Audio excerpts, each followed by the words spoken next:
Okay, could have everyone's attention, please. Dave, no room. Okay, we're going to go ahead and get started here today, and so I'll call to order the February 2016 meeting of the Salina City Commission and have a roll call, please. Mayor Blanchard. Here. Commissioner Crawford. Here. Commissioner Davis. Here. Commissioner Hardy. Here. And Commissioner Ryan. Here. Okay, at this time, if I could ask that all who are here and able to please stand and join in the Pledge of Allegiance, and we'll follow that by a moment of silence. I pledge allegiance to the flag of the United States of America and to the republic for which it stands, one nation, under God, indivisible, with liberty and justice for all.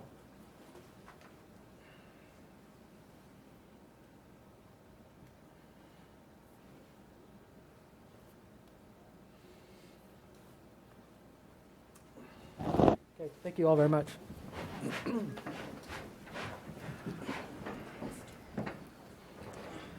Okay, awards and proclamations, please.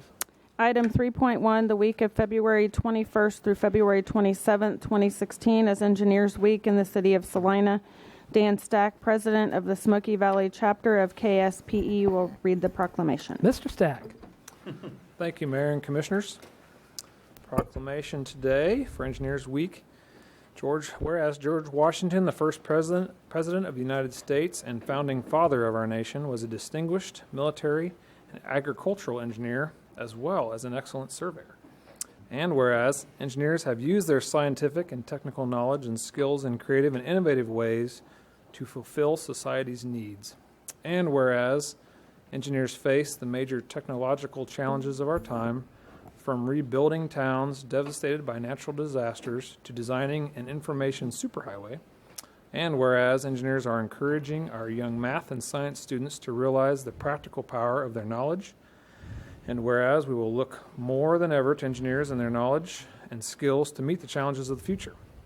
And whereas this year's theme for the event is Engineers Make a World of Difference. And whereas it is appropriate to recognize engineers' countless accomplishments and contributions during the week we celebrate George Washington's birthday. Now, therefore, I, John R. Blanchard, Mayor of the City of Salina, Kansas, do hereby proclaim the week of February 21st through the 27th as Engineers Week in the City of Salina, and I urge all citizens to pay appropriate tribute to the engineers in our community for their contributions to our health, safety, and welfare. Great. Well, how are some of the numerous ways that we can pay appropriate tribute? Thank you. Well, it seems like it starts a lot with the student, and so I'll just say a few things that we're doing for the students, or that the students are doing in conjunction with this. January 23rd in Lawrence, there was a KU and K-State both alternate, but the Great Plains Regional Future Cities competition was held. The students are 6th, 7th, and 8th graders. They create cities on computers and then build a three-dimensional tabletop model to scale. The national finals they were February 16th in Washington, D.C. Also, our chapter held the regional math counts competition here at KSU Polytechnic campus on February 13th. 56 mathletes from 7 public and home schools participated. The statewide competition will be held March 5th on the Washburn campus, and the national competition will be held May 7th through 12th in Washington, D.C. A lot of our chapter members and state members help with these organizations and these competitions. And lastly, last week we had our annual Sweethearts and Awards dinner, and we recognized some outstanding achievements to some of our engineering fellows in the community in our chapter, as well as some teachers and citizens around our area who have accomplished extraordinary things in the classroom or in their community. And I guess really the main thing we'd ask you to do is wear our Engineers Week buttons this week. We're going to give you a few of those. Justin Owens is our one of our directors on our Smoky Valley chapter, and he's going to hand you a Engineers Week button. Thank you. And then have patience with us that Iron Avenue will be done soon. A few more weeks. 2 more weeks is what we're hoping. 2 more weeks, yes. Pretty. I'm afraid to say that, but I'm thinking, at this point, I saw it today. I think we're going to get there. The weather's been beautiful, so there's no reason to believe we're not going to make it. Well, great. And I think that all in all, that project's been very successful. Thank you. Well, I have your signed proclamation. I thank you for your work here as city engineer, but also your leadership in Smoky Valley Engineers as well.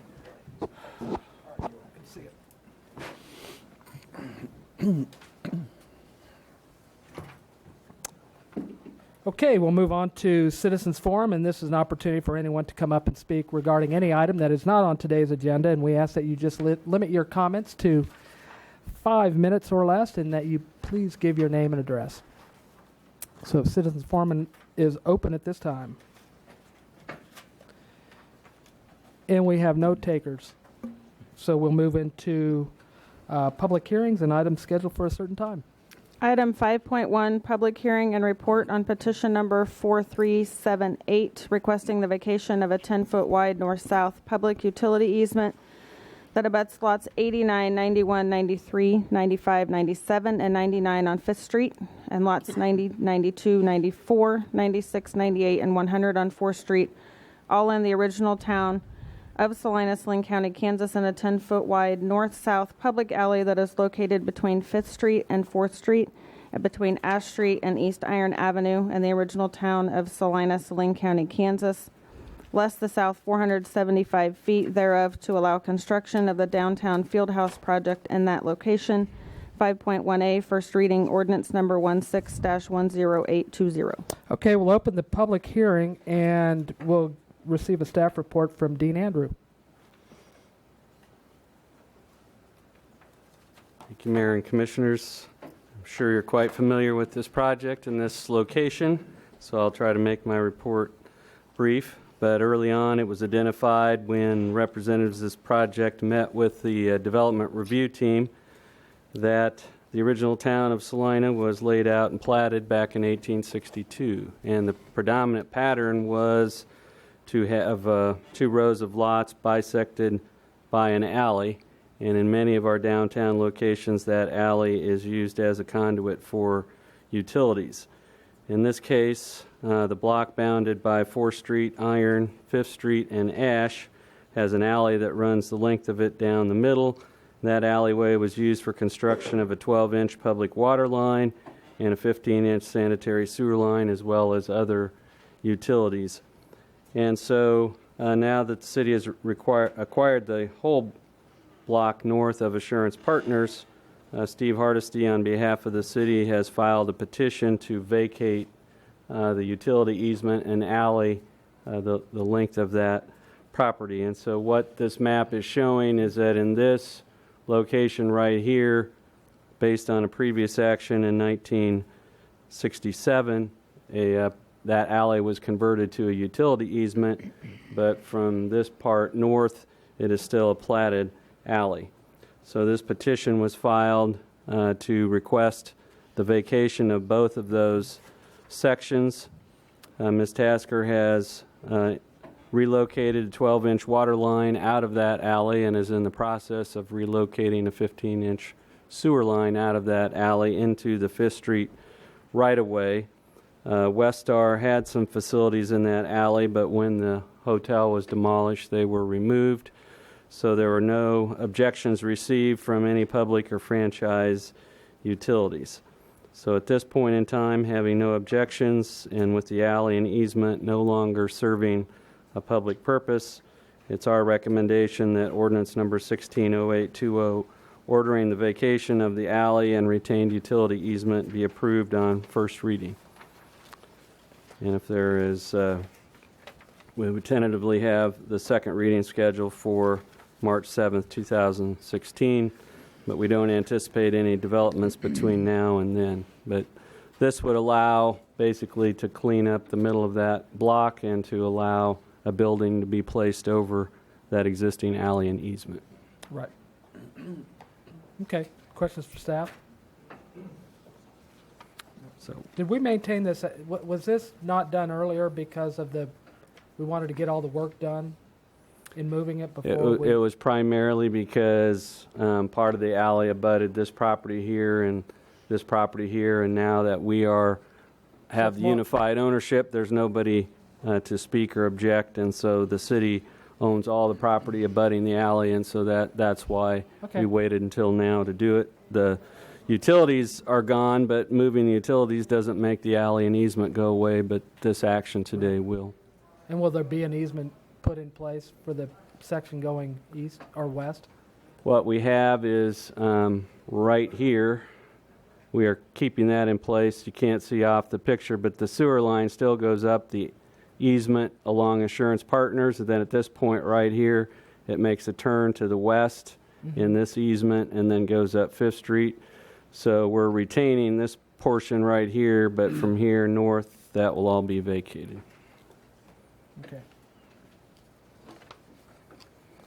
And so the ordinance breaks it down by utility easement by alley because it is both on this property. Okay, any further questions for staff? Okay, seeing none, we'll open it up for public comment Thank you. at this time. Thank you.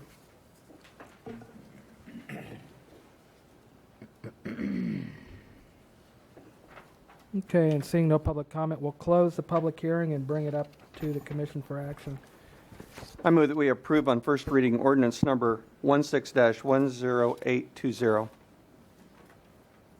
Second. Have a motion and a second to pass on first reading ordinance number 16-10820. Is there any further discussion at this time? Okay, seeing none, all those in favor? Aye. Opposed? That motion carries 5-0. Okay, we'll move on to the consent agenda. Item 6.1, approve the minutes of February 8, 2016. Item 6.2, approve the minutes of February 16, 2016. Item 6.3, approve resolution number 16-7320, appointing members to various boards and commissions. Item 6.4, authorize the mayor to approve change order number 2 for laboratory support chemical testing of vapor to Environmental Science Corporation in the amount of $1,434. And item 6.5, approve resolution number 16-7323 to amend the public safety pay plan to include the 2016 cost of living adjustment. Okay, thank you. Are there any items that any commissioner would like to have removed or amended at this time? Okay, seeing none, entertain a motion to approve the consent agenda as presented. So moved. Second. Okay, great, thank you. Have a motion and a second to approve the consent agenda as presented. All in favor? Aye. Opposed? That motion carries 5-0. Before we get into the administration, I'd just kind of like to entertain maybe a consensus that we move item number 7.6 to the end of business today, since it's really the only thing on here that might actually take up some time. I don't think really there's a whole lot of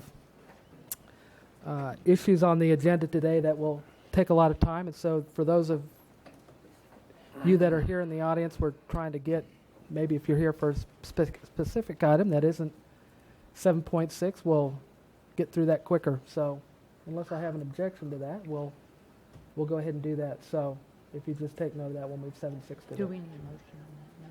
No, I think we Okay. can just, yeah. All right, thank you. Item 7.1, award of contract for Centennial Road improvements, Jumper Road to the South City Limits, project number 14-3055. Mr. Stack. Thank you, Mayor and Commissioners. We did have good bids on this project. It is the kind of the south completion of a road that's been paved throughout the city, starting at Crawford Street all the way to the south through the airport industrial area. It's the last section to there before we kind of get into the near Waterwell and the county, kind of a shared portion south of the city limits. Thank you, John. The road is in pretty bad shape now. No curbs and gutters on the majority of it. A tough curve at the very end, kind of an S curve that's too tight for the design speed. So really the things that we looked at trying to improve with this project was new pavement. It is on the bicycle route, so bike lanes. We did put a hike and bike trail on the east side. That's kind of we felt like the easiest side as far as not very few conflicts, no driveways, driveways, and no intersections. Very few trees, so it was it's nice. Going to be a nice section to start our 10-foot hike and bike trail on the east side there. Hopefully, we can continue that to the north as funds allow through that area. Let's see. It does match, the street width does match what the project that was built in the 1990s mostly. It is concrete, it will be concrete. Like we said, it is zoned I-1, I-2, and I-3. So just to acknowledge that some did quite a few complete street concepts, but we did not get to the impact street level with streetscaping or decorative street lighting or public art. Those are the things that were not incorporated into that. So our comp plan does talk about making sure it's a conscious decision by everyone that we do that. So I just want to call that out here, and if we approve that today, that's what we're doing.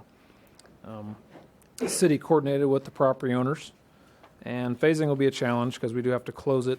It feels like we've got good bids here. That is one way to say, okay, we were able to close the road and get good bids, but Schwann's is definitely impacted. So we had to coordinate with them on how to close it and which end to close and how to get their trucks into their driveway as well. So we're able to accomplish that to their satisfaction, and we'll have to coordinate them throughout the process though as well. Boats Parga was the low bidder, and they've done quite a few projects for us in the past few years. Contractor out of Newton, and a very good contractor, and seems to have had time or the ability to complete this at a good rate. So this is the best bid we've had in a while. So from Iron and North Ohio and some of the other challenges we've had the last few years, this was a good one. So we'll celebrate that one. We actually had a $1.5 million project cost that we don't have to quite do that as much of that now. Rod had $700,000 in general obligation bonds, $800,000 in federal fund exchange. So he'll talk more about the bonding authority coming up. We haven't had a whole lot of other fees other than a little bit of design. Right-of-way and acquisition was donated by the airport authority, so thank you for that. We do have some construction contingency estimated in here just in case we run into something unique, but we feel like we've had a good design here and we're ready to get started. The completion date is September 16th, so we feel like we start in spring and get it done summer and seed it. It might be a good project. We've had a few of those, but not doesn't always go that well. So this would be a nice one if it actually works. So I guess I'll entertain questions. Okay, questions for staff? Did you say this was a Portland concrete? Yep. Okay, It is. project? Mhm. All right. And who provides the inspection for this project? City does. Mark Lindsley's our certified inspector. Last one he did was Ohio, so this was similar to that as well, so he'll be there. There'll be just diversion of traffic into the airport, I'm assuming. Yep, we're going The to airport divert road them that's on closed. Schilling over to, I think it's Scanlon, I believe. Is it Scanlon, the quarter mile to the west? That'll be the majority of the traffic. We'll have to go through there, and then we'll probably do north half or south. I can't remember exactly the phasing. Wayne is here if you have real detailed phasing questions, but it's kind of doing the north half and then the south half, or the south half and the north half, because the driveway for Schwann's is kind of right in the north third of the project. So if you want to hear about some phasing, we can do that. Wayne, you want to explain the phasing a little bit? The phasing is such that will allow access into the Swann's trucking facility at all times. We'll close and work half of the entryway into Swann's, and that we have talked with them, and they are able to be accommodated by our plans. So at this point, everything still looks good. Thank you. Further questions of staff? Okay, seeing none. Thank you, guys. Okay, thank you. Thank you to the airport for their work as well. And Wayne Nelson is our project engineer on this, and he just got done with Ohio, so he's looking forward to another one here. So Okay, great. Keep us going. All right, well, we'll entertain public comment at this time, if there is any, on this item. And didn't suspect any, but we'll go ahead and bring it back up for action. Mr. Mayor, I move we award the contract for Project 143055 Centennial Road Improvements, Jumper Road to South City Limits to Voight's Parga LLC in the amount of $1,165,210.65 with a 5% contingency. Second. Okay, thank you. I have a motion and a second to award the contract for project number 14-3055, Centennial Road Improvements, Jumper Road to the South City Limits, to Voight's Parga LLC in the amount of $1,165,210.65 with a 5% contingency of $58,260.53. Is there any further comment at this time? Seeing none, all in favor? Aye. Opposed? Motion carries 5-0. Item 7.2, resolution number 16-7325, initiating proceedings by the governing body for street and intersection improvements in the city of Salina, Kansas.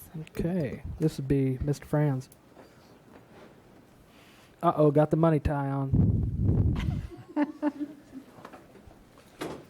Just happened to be the one hanging on the door, the easiest to get a hold of. There you go. It's in the rotation. Improvements to Centennial Road from Jumper to the South City Limits have been incorporated into the capital improvements plan for several years now. The project was estimated at $1.5 million, with $700,000 of that to be provided by bond proceeds and the balance to be provided by federal exchange funds in fiscal 2016 and 2017. The construction scheduled for 2016. The authorization we're requesting now, because the bids were good, is $1.3 million plus costs of issuance and any temporary interest cost we might incur. Cost includes construction bid, an amount for project design, which has already been incurred, but we can recover it from bond proceeds, as well as a 5% contingency and a few minor miscellaneous costs that pop up associated with the project, publication, and so on. The amount of bonds to be sold will be about $500,000 over a term of 15 years. Annual payments will be about $40,000 per year, and that is incorporated into the capital improvements program. Okay. That is a little better than we anticipated. I think the original plan was for $52,000 a year, so there's a little bit of savings there. And it will be provided with future tax levies beginning with the 2018 budget year. And I think with that, I'm going to close my mouth and allow questions. Okay, questions for staff? Ask for questions. Yeah. One question, not about this project in particular. At what point is it more cost-effective to just expense this in 1 or 2 years rather than stretch it out over 20? That's a good question, Commissioner. And at $500,000, it almost fits into that category. The problem is all of our operating funds and sales tax, as well as in the gas tax, are committed for maintenance projects, such as the concrete project, the chip sealing, crack sealing, those sorts of things. And if we want to try to factor this into that, then something else has to be given up. So this is the option in this case. Okay. Thank you. Just to add to that, Commissioner, when you look at our financial position, it's really improved in the last couple of years. Our fund balance has improved, and I think once you get to the point, and I think we will here soon, that we reach our fund balance target in the general fund, and then if we find that our holding down expenses is working and that our revenues are higher than expenses to a certain degree, you have choices. One of them is buying down projects with cash, and other is dealing with tax rate or other whatever initiatives you have, but you have those choices. And so I'm hopeful that if the economy can stay strong, we'll continue the momentum, and we'll have a choice like that hopefully in a year or two, but we'll see. I would say that, being the ancient of days in the room here, back in the late 90s, we did do that with a number of projects, including, as I recall, a Magnolia and I-135 interchange. We did, quote unquote, buy down a piece of that project with some cash that we had at that point. So that we have done that before and would do it again if that is available. Okay. Could we do something like that with the Greeley Bridge or those kind of projects that are not so expensive? I believe we did put a cash portion Yeah, to Greeley because it was pretty Greeley- small compared to Yeah, the state. Greeley Bridge, I dollars. believe, is scheduled out of either the gas tax or sales tax as, Yeah, it's as a smaller cash scale. We project. were able to do that. It's small enough to do that. Yeah. But it would be nice to be in a position on a larger project to Yeah. do that. Yeah, it would. Well, hopefully we'll get there pretty soon. We're working on So it. we're getting there. Okay, any further questions for Mr. Franz? Okay, thank you. We'll take public comment at this time. Okay, didn't think so. Bring it up for action. Mr. Mayor, move approval of resolution number 16-7325, initiating proceedings by the governing body for street and intersection improvements in the city of Salina, Kansas. Second. Okay, is this a motion to approve? To approve, yes. Approve resolution. Okay. Have a motion and a second to approve resolution number 16-7325. Any further comments at this time? Seeing none, all in favor? Aye. Opposed? Carries 5-0. Item 7.3, resolution number 16-7322, amending the City of Salina's Personnel Manual. Ms. Fisher. Thank you, Mayor and Commissioners. I, in my staff report, had put before you an outline of proposed revisions to the Personnel Manual. While most of these changes have to do with language cleanup, there are a few that I will highlight that go a little bit beyond that. The Article 7, it does change the probationary period for dispatchers from 6 months to 12 months, and this was initiated by management staff at the police department due to the length of time that it takes to train the dispatchers before they are put in that role to go solo. They wanted a little more time, and many of the positions, well, all of the public safety positions are a 12 months, so they asked that that be changed. I did put this information out to executive staff as well as our employee council members, and there was no negative feedback or any concerns with that expressed. Another item I wanted to point out was the increase in the shift differential, Article 10.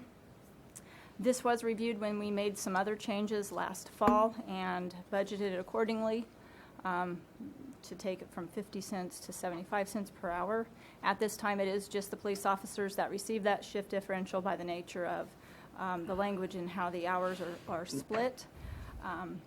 I will say, based on that, and we've done some different configurations and estimates, the monetary impact is kind of hard to tell right now because we continue to be short-staffed, but like I'd mentioned, we did anticipate that with some of the reorganizations and some of the pay plan changes that we made last fall. We do not anticipate that would be a substantial financial impact. I guess to financially report out, and again, we already are planned for this last fall, possibly up to $6,000 depending on our staffing levels, and that would be for all employees for those shifts that would qualify. And then the last item I wanted to draw to your attention was Article 18. Let me back up. We had language about the skill and competency-based plan in Article 10 as well, and this was just to reestablish that. A lot of language was pulled out with the intention of putting it in a separate schedule that city staff would work with me to develop and then have the city manager's approval for some of those things that are value added that are benefiting our city that individuals aren't necessarily being compensated for, and this would be over and above what is the minimum requirements for their positions. And then lastly, I'll go back to 18. Just language changes as a result of aligning with what legal counsel had recommended for the state statute with the personal and let me make sure I get the exact language.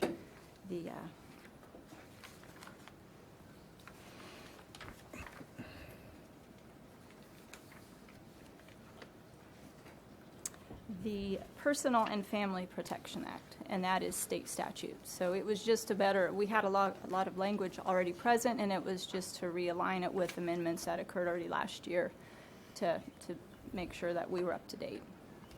I'd be happy to answer any questions on any of those that I covered or any of the others that are listed here. Okay. Any questions for staff? It's the language in section 18, paragraph A, the possession and use of dangerous weapons by employees. That, I think it's good language, but I'm wondering, will it be in conflict with state legislation if they pass the legislation, the bill that they're talking about concerning the use of the city county government building and, keeping the third floor free of weapons and that sort of thing? It could be, without knowing. I mean, we definitely could defer action on this, or we could make this change and then wait to see what happens with amendments and make additional revisions. The city manager and I did discuss that being a possibility. Well, was there also legislation pending on defining, like, concealed carry in private vehicles that might be considered or public vehicles or something? You know what I'm talking about? Yeah, there's a few bills. One simple one has to do with this building. Wouldn't really change anything. The one that could, though, is one they tried to get through last year and it didn't work and it didn't make it through. And that bill would basically say that we as a local government employer do not have any authority to tell our employees when they're on the job that they cannot have a concealed weapon, which to me seems ludicrous. But that's the bill that's out there. It's not made it through the process yet. But that's the bill I think that Commissioner Hardy was referencing, that if that's passed, then some of this would be contradictory, and what we would do is immediately, I presume you'd want us to immediately not enforce that piece of it, and then we'd go back the next time we do an update and just as a housekeeping update, go ahead and make the change again. But we felt like we ought to probably go ahead, given today's circumstance and where that law is today, and go ahead and reflect what we'd like to do as an entity, and then we can always take it out later if that bill passes. But it's odd from my perspective to think that they want to dive in, and it's not really about the guns. It's more about trying to tell an employer what they should do when someone's under their employment. That makes absolutely no sense, and it's only limited to government, which would be schools, counties, cities, I think possibly colleges as well.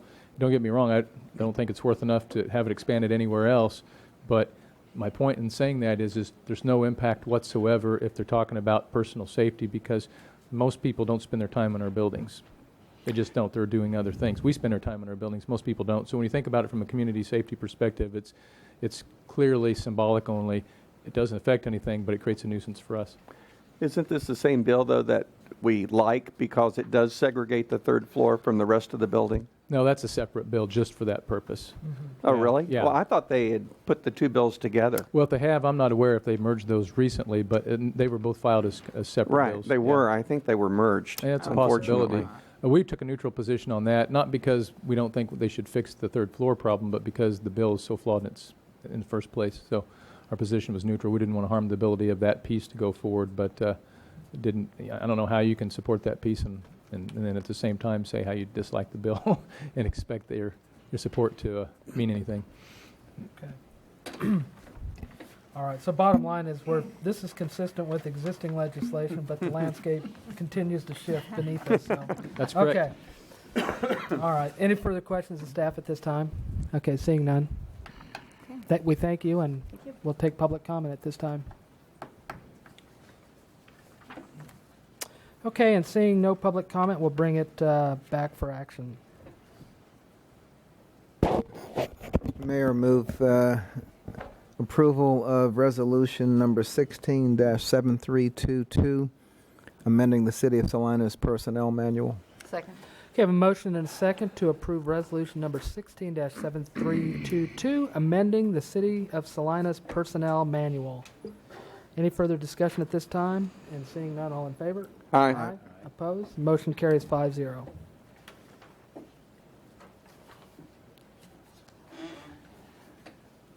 Item 7.4, conclusion of the 2015 evaluation of the city manager's performance and periodic review of the city manager's base salary. Great.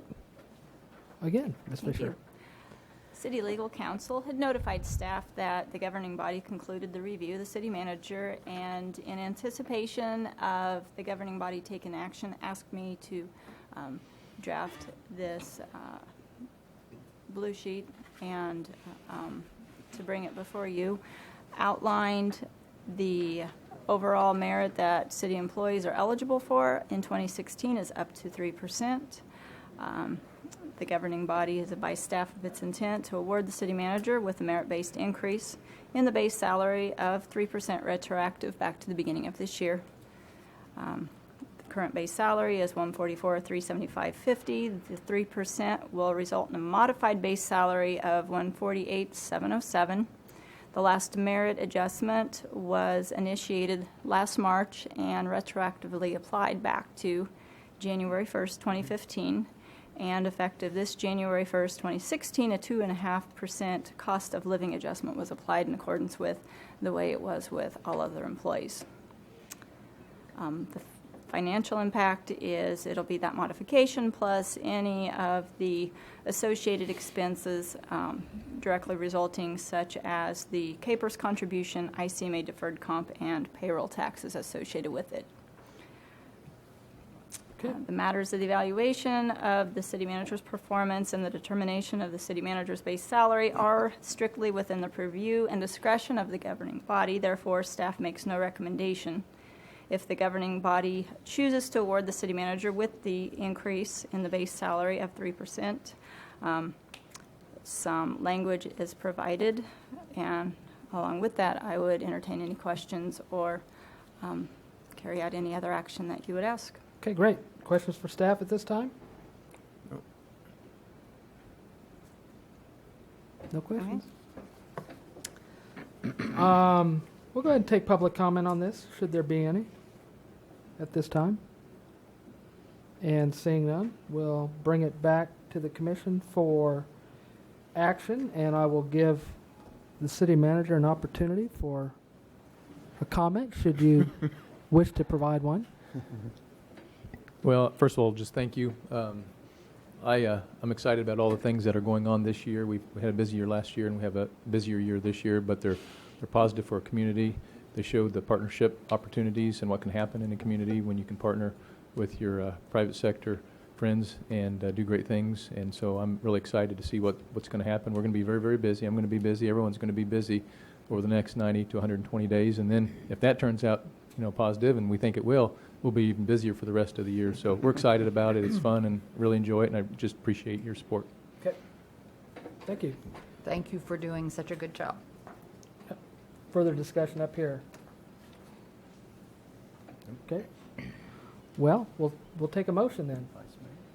Mr. Mayor, I move that the city manager be awarded a merit-based increase in base salary of 3% retroactive to January 1, 2016, and that the Human Resources Director take such actions as are necessary to implement the change. Second. Okay, I have a motion and a second to award the city manager a merit-based increase in base salary of 3%, retroactive to January 1, 2016. And that the Human Resources Director take such actions as are necessary to implement the change. Okay, any further discussion at this time? And I'll just make a comment, too. I appreciate, as you mentioned, Jason, that you have quite a bit of work on the table right now with a lot of our private sector partners in a lot of the downtown process. And I'd just kind of like to point out just a couple of things that I appreciated work on, and those are the work that you've done with Rita and with Tim to help stand up the EDO, and also with Dawn over at the chamber to help stand up this new EDO. I think that we've got a board in place, and I think things are going to move really great for the community in that respect. And so we certainly appreciate your efforts that way.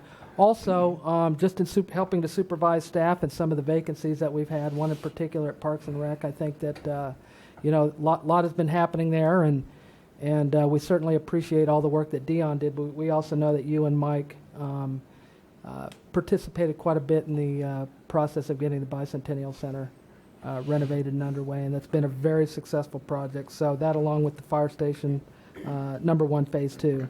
So got some very successful projects under our belt. We appreciate the leadership that you've been able to provide on those, and I think that was we appreciate you and the very competent staff that you have working with you. So I think a lot of times this is a reflection too on the staff as well. So anyway, that's our little bit, but we do appreciate your service and your hard work. So okay, all in favor? Aye. Opposed? Carries 5-0.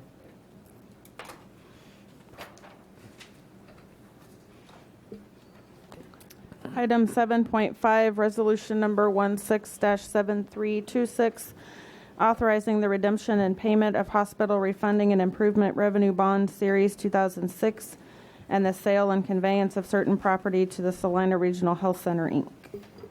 Okay, Mr. Bengtson. Thank you, Mayor and Commissioners.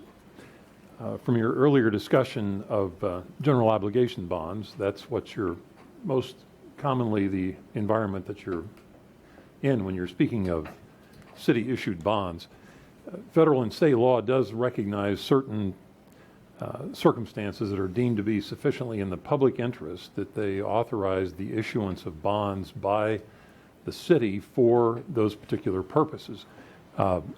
Hospital improvement being one of those, and in 2006 the city issued hospital refunding and improvement bonds in the amount of approximately $67 million used to refund some 1999 bonds, but primarily to assist with the construction and equipping and furnishing of the 6-story patient tower at Salina Regional Health Center, which we're all very familiar with.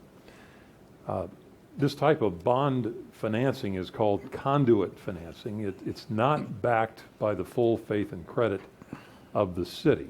It's financially backed by lease payments under a scenario whereby the city actually takes title to the real estate and is the owner of the property and the equipment during the term of a lease that corresponds with the term of the bonds. The lease payments are equal to the debt service, and at the end of that process, the developer, or in this case the hospital, is able to then repurchase or exercise an option to purchase the building and equipment. You're presented today with a scenario where, as is the right of the developer or the hospital in this case, we're in a prepayment scenario where at this point in time they have elected to exercise their right to redeem the outstanding bonds, and upon paying those off, it will then be incumbent upon the city to make the transfer of title. That's what prompts you today to be asked to authorize the mayor to sign what is referred to as a special warranty deed, as well as a bill of sale conveying title to the property, and then also a release of lease, which verifies that they have fully complied with the terms of the lease and that it is no longer in effect. So you really have no choice in the matter in that the hospital has or intends to give notice March 1 of the redemption on April 1. So when all that occurs, those documents would be delivered and the city's involvement in the process would be completed. Okay, questions for staff? Would this bond amount be reflected in the total amount of bonds that the city is paying on? Mr. Franz can, is Mr. Franz still here? He No. escaped. I mean, it's certainly noted. It's my understanding, and it's obviously more so on Mr. Franz's side of the picture in terms of exactly how that is considered. But as I say, it's noted, but in terms, it is certainly distinguished from any of the city's bonded indebtedness, both in terms of ratings and as well as, they're primarily concerned about anything that's backed by the full faith and credit. And these are not, so they would not affect either our total bonded indebtedness. I assume they're noted. I don't know if you know in particular, Jason. I'm sure they're noted, but not regarded as obviously an obligation that's ultimately the city's, because it is not. Yeah, I believe that's correct. Okay, any further questions? Okay, seeing none, we'll take public comment at this time. Should there be any? Not seeing anything. Just as a matter of helping to form a motion here, would you just need a simple motion, or would you need a separate, or would you need to include the special warranty deed and bill of sale on part of it, and then the release of lease on another? Would that need to be part of the motion, or is it just? I think simple? just adoption of the resolution Okay. would suffice. Yes. All right, that's easy. Doctor. Yeah, I love getting rid of debt. Yeah. Mr. Mayor, move adoption of resolution number 16-7326, authorizing the redemption and payment of hospital refunding and improvement revenue bonds series 2006 and the sale and conveyance of certain property to Salina Regional Health Center Incorporated. Second? Okay, I have a motion and a second to approve resolution number 16-7326. Any further discussion? Seeing none, all in favor? Aye. Opposed? Motion carries 5-0. And I'm not sure what they did with all those proceeds, but I do know I got a nice field trip one day by Tom Bell when the Secretary of Transportation, Mike King, was in town for the it was one of the preparedness things, and Commissioner Hardy was with me, and went up on the helipad and took a tour of all the different emergency type operations they have there, and it's really quite impressive. So I would invite any of you. You probably have never been there, but Well, if you don't like heights without fences, it's not the place to go. I'd invite you to kind of go, because I mean it's an amazing asset to the community, and you know, it looks like the way we were able to participate in that looked like a very great way to do things like that. So we appreciate all that the hospital does for the community and for being the level care facility that it is. So thank you. We'll move on. We're going to skip 7.6. We'll go on to 7.7. Okay. Yeah. Item 7.7, resolution number 16-7327, authorizing the mayor to amend a real estate lease with Charles Monroe Arnold III for property and buildings located at 156 North 5th Street. Mr. Hardesty. Hello, Mayor and Commissioners. The property here being discussed is at the corner of 5th and Ash, the former detail shop, which is actually still in business right now when I say former. It's a pretty straightforward request for Mr. Arnold. He's been very busy with the nice weather. He would like a couple more weeks to clean up his business and move out his property. And in this case, the recommended action, we'd like to approve the resolution to extend the lease 2 more weeks. It is a no-cost lease to the city. And I'd stand for questions. Questions for staff? What's the timing for, obviously not 2 weeks, this obviously looks like a pretty easy one here. Any idea how long it would be after, so the 2 weeks would terminate when then? Well, the original lease extended till March 1st. Okay, so it would be till So, mid-March? Mid-March, yes. Okay. And I believe he's planning on closing his business by March 1st. That'll allow him 2 weeks to move the property out of the business. Okay. How close is that going to coincide to anybody needing to pull equipment up on that property? I mean, when, beginning of May, maybe? Well, I wish we were putting equipment on the property right now, but Right. It's well ahead of our time frame. I think we've talked about ideally late April, early May. It'll probably be sometime in May. That's kind of when all the dates seem to come together. So I think we're well in advance of that. Oh, okay. Does he have a location already set up to move into again, or? I couldn't answer that right now. Okay. I'm not sure where he's got his. Because we are generating sales tax off of those Sure. details, aren't we? And right now with the utility relocation, it's kind of tough to get into his business. So, Okay. and there's a lot of activity on that corner right now. Well, hopefully he's able to relocate and do something there. So, yeah. I think he's fully planning to, yes. Okay, good. All right, because, yeah. All right. Any questions? Seeing none? Okay, thanks. Thank you. Any public comment on this item? Okay, seeing none, bring it back for action. Mr. Mayor, I move we approve resolution number 167327, authorizing the mayor to amend the real estate lease with Charles Monroe Arnold III for property and buildings located at 156 North 5th Street, Salina. Second. Okay, thank you. Motion and a second to approve resolution number 16-7327. Any further discussion at this time? Seeing none, all in favor? Aye. Opposed? Motion carries 5-0. Okay, we'll move on to development business. Item 8.1, application number Z16-1, requesting approval of Article 4, Division 14 of the Salina zoning ordinance by amending the C4 district regulations to add bowling alleys to the list of permitted uses in Section 42-302 of the C4 district regulations. Okay, thank you. Mr. Andrew, we're on a roll. Continuing the downtown theme, Yeah. we've had some ongoing discussions, the staff with various Salina Downtown 2020 projects, and in reviewing the zoning ordinance in relation to those, staff determined that bowling alleys were not listed as a permitted use in the C4 district, but were separately listed in C5 and C6. It's not clear whether that was by intent or omission. It could very possibly simply have been an omission.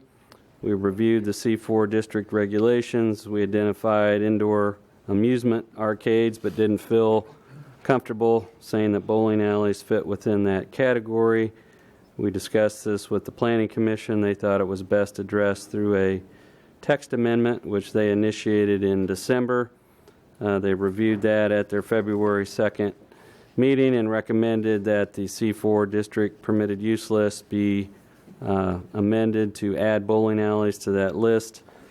Part of the reasoning on that was that one of the goals of the Lee District is to be an arts and entertainment district, and staff believes that bowling alleys fit within that niche as an entertainment venue. And if you look at some of the others, things like theaters, museums, restaurants, drinking establishments, the field house, staff feels that bowling alleys fit within that. So this comes as a recommendation to add bowling alleys to the list of permitted uses in C4, which, if approved, means that a bowling alley could locate by right anywhere within the C4 zoned area of the Lee District.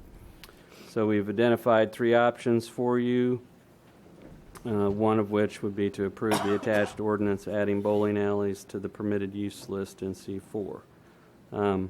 There was some discussion about conditional use, but everyone except one planning commissioner agreed that permitted use was the way to go, or you certainly could maintain the status quo. But we think this is consistent with the entertainment venue concept in downtown. Okay, thank you. Questions from staff? Thank you. So I have one question. So the only downside to adding this as a text amendment would be you don't regulate the number of bowling alleys you have in a C4. Correct. There's no filter to say we don't need a third bowling alley downtown. And so there was some discussion about that approach has been taken to some uses in the downtown area, but certainly not all. We have a very extensive permitted use list. So what it means is that if you have an appropriately sized piece of property and it's zone C4 in the Lee District, then it would be permitted by right without any review, except any new construction obviously would be reviewed by the Design Review Board, but other than that, it would be permitted by right, just as the Fieldhouse project is permitted by right. Okay. Thank you. Thanks. Any public comment on this item at this time? Okay, not a big anti-bowling lobby out there, so we'll bring it back up here for action. I move that we approve on first reading ordinance number 16-10822. Second. Okay, I have a motion and a second to approve on first reading ordinance number 16-10822. Is there any further discussion at this time? Seeing none, all in favor? Aye. Opposed? Motion carries 5-0. Item 8.2, resolution number 16-7319, approving a license agreement with 104 North Santa Fe LLC to allow a private step and associated handrail in a public alleyway east of Santa Fe Avenue between Iron Avenue and At. Mr. Andrew. Still in downtown. You are familiar with the license agreement concept. There are occasions that come up where the public interest is best served by allowing some limited private use of the right-of-way that doesn't conflict with the public's use, and the mechanism most commonly used is the license agreement, which grants permission for limited use of the right-of-way. Some of the elements of that is obviously it's subject to termination in the event that public use trumps the private use of the right-of-way, that there's some superior need for that space. Staff had received a application from Roger Madison, one of the managers of 104 North Santa Fe LLC, and the application was for a license agreement to allow the alleyway east of 104 North Santa Fe to be utilized for a step and handrail at an exit door facing the alley. John, maybe if you could go to number 10 so that we could see. This is a similar project. This was approved by the City Commission in 2012 at the rear of the Blue Sky Brewery building a little farther up in the block. It's the same situation where we have an exit door swinging out into the alley.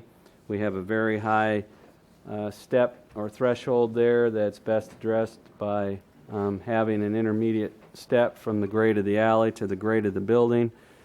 As we run into these in the downtown area, obviously it would be extremely expensive and difficult to change the grade difference between the building and the alleyway, so the steps and handrail become the mechanism to do that. The primary distinction between the one in this photograph and the other locational pictures that John has shown you of the proposed location is that in the case farther to the north, there's only buildings on one side of the alley, whereas in this location, we have buildings on both sides of the alley. And so the proposal would be a railing that would extend about 23 inches out into the alley. There are currently no other objects that encroach in the alley in this direction. The distinction here is that this alleyway, in addition to being surrounded by buildings on both sides, is currently open to traffic from both directions. It empties south onto the sidewalk along East Iron. The step and railing would intrude about 23 inches into the alley, which could result in there being insufficient clearance for vehicles using the alley. So certainly one of the options in conjunction with this would be to consider closing the alley to vehicular traffic, which would increase the safety of employees and customers and probably the safety of people along the sidewalk on Iron. Permanent or removable bollards could be used similar to what they have been farther north there. So we distributed this license agreement out for comment. One comment we received from the Director of Utilities, again related to having buildings on both sides, was a request that the stairs be removable. And as Mr. Berger showed you in the diagram, the plan here is essentially to have metal steps and handrail. And we believe with this arrangement, it would be possible for the steps to be removed if a crew was needed access to excavate the sanitary sewer line that is in the alley. The other agency that weighed in was the Parks and Recreation Department, and they expressed concern that the step could inhibit their ability to provide snow removal service in the alley, but that their method of doing that presumes that the alley is open to vehicular traffic. If the alley was closed to vehicular traffic, they would have to modify the way they do snow removal anyway. So staff believes that one, they seem to be less concerned if it went out the same distance as the one farther to the north, which is 20 inches. And staff believes that this could easily be modified so that the handrail extend 20 inches instead of 23. But even with that reduced encroachment, it still may create the step of closing the alley to vehicle traffic, because you'll still have the step and handrail. The 10 feet that's there, owners report that there are currently buildings that scrape against the walls of buildings and scrape off paint because it's a very tight radius for vehicles to try to navigate that alley north and south. So we have identified two options for you. One would be to adopt a resolution approving a license agreement with the owner to allow a private step and associated handrail in the alleyway with any conditions you think are appropriate, or you could deny the resolution and provide staff with further direction. It is the question of whether the alley should be open to traffic is kind of a judgment call, whether you think that having this further encroachment 20 to 23 inches into the alley makes it even less vehicle friendly or usable. But that would certainly be a potential condition of approval, as would the reduction in the length of the handrail to 20 inches to make it consistent with the one to the north. With that, we'd be open to any questions, or be glad to review any of the photos that we've taken if you want to look at any aspects more closely. Yeah, with the photo you have, I had three questions actually. With that photo, the door that's in the most proximal portion on a different building, but on the very right-hand side of the Right picture. here? Yeah. Is that entrance recessed into that building? I believe it's recessed, and I can't speak to whether it's an active entrance or not. This is being done for a specific tenant in the former warden's building, and to have an exit out of the rear there. And I'm not sure that this is an active entrance. Do you have any information about that, John? It is used for both customers and employees to access the business there. That is an active entrance. Okay, In my this question case- would be if the proposed entrance can be recessed in to the building, particularly if this is an active alley, do fire trucks, is this wide enough for fire trucks? No, they need 20 clear feet. The fire truck would never attempt to navigate this alley. It's used by adventurous motorists and by Parks and Recreation staff. All right. And the other question, would the staircase be lit at night for any vehicle coming through there at night so it could be seen? I'll defer those two questions to Mr. Madison, the building owner. What was the question again? I'm Roger Madison. Well, the first question was, could the entrance and the stairs be recessed into the building so it doesn't encroach into the alleyway at all? And the second is, if there is an active, or if there's a staircase, would it be lit at night so that even someone riding a bike at night would be able to see Well, it? the engineer that looked at it said that the footings are right there for the structure, the wall going up. So that's where the footings are. So it would be hard to recess that in without a pretty expensive construction situation. Next Tech is the people who are there right now that use it just strictly for their own use of loading and unloading different equipment from the back door. And so that's who we're doing this for, is Next Tech. downtown. Because I've driven through there before. Making and that I've right driven turn out through of there there before. is not easy, but it is, the time I needed it, I needed it. I guess we would not object to that alley being closed, really. But I've only been down once in 16 years, so it's, would it be lit at night, the No, entranceway? it's not lit. It's not lit at night. No, would it be if there's a staircase? If there's a stair there, I think that would, Next Tech would probably, they're not open at night, so I don't. One thing if someone bringing a car through or riding a bike down the alley. Okay. I guess that's something we could do. Is that a service entry only? Yeah, it's just, there's two service entries. There's one there, and you'll see the other one right here is another shop that's to the south of the Next Tech. Okay. If the stair in the handrail were reduced to 20 inches, would it equal the distance that Blue Sky's handrail protrudes into the alleyway? Yeah, we have a plan that can scale that back to 20 inches if we need to. So it would not extend into the alleyway any farther Yes, than 20 inches. And this same plan is, I think that one is set up at 23 inches. We went ahead and I've had Hoffs look this over. They said they could build that 20 inches with no problem and make the handrail incest into the step so it would make it be back as far as possible. Right. So then is the plan that vehicles can still get past these stairs once these are built? If they Or is drive that- careful, yeah, they'd have to drive careful and have a small car. What would the clearance be, 8 feet? What would the clearance be, 8 feet? I'm not sure. It's 10-foot wall to wall, so if you went out 20 inches, you have nominally 8 feet left of driving on. You might be changing that stairway out a few times. Okay. How wide Okay. is a typical car? Or a About pickup truck? About 7 feet wide. Yeah.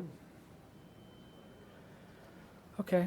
I've driven through it with my full-size pickup before, and Okay. I tried to get over, and I can get over enough to get by if I'm watching, to get past it. Okay. So, but it's a very close alley, probably the closest one in Salina. Okay, Dean, and any more questions for the property owner? That's getting by with the mirrors pulled in. Pardon? Driving down with the mirrors pulled in, Yeah. the ears in, so to speak. That's true. The other thought we had was putting a two-lane bowling alley in the Yeah. alley there. Well, only one That bowling might alley work. downtown. Dean, I had just a quick question as far as how this compares to the one exit there at Blue Sky, because that is a public entrance.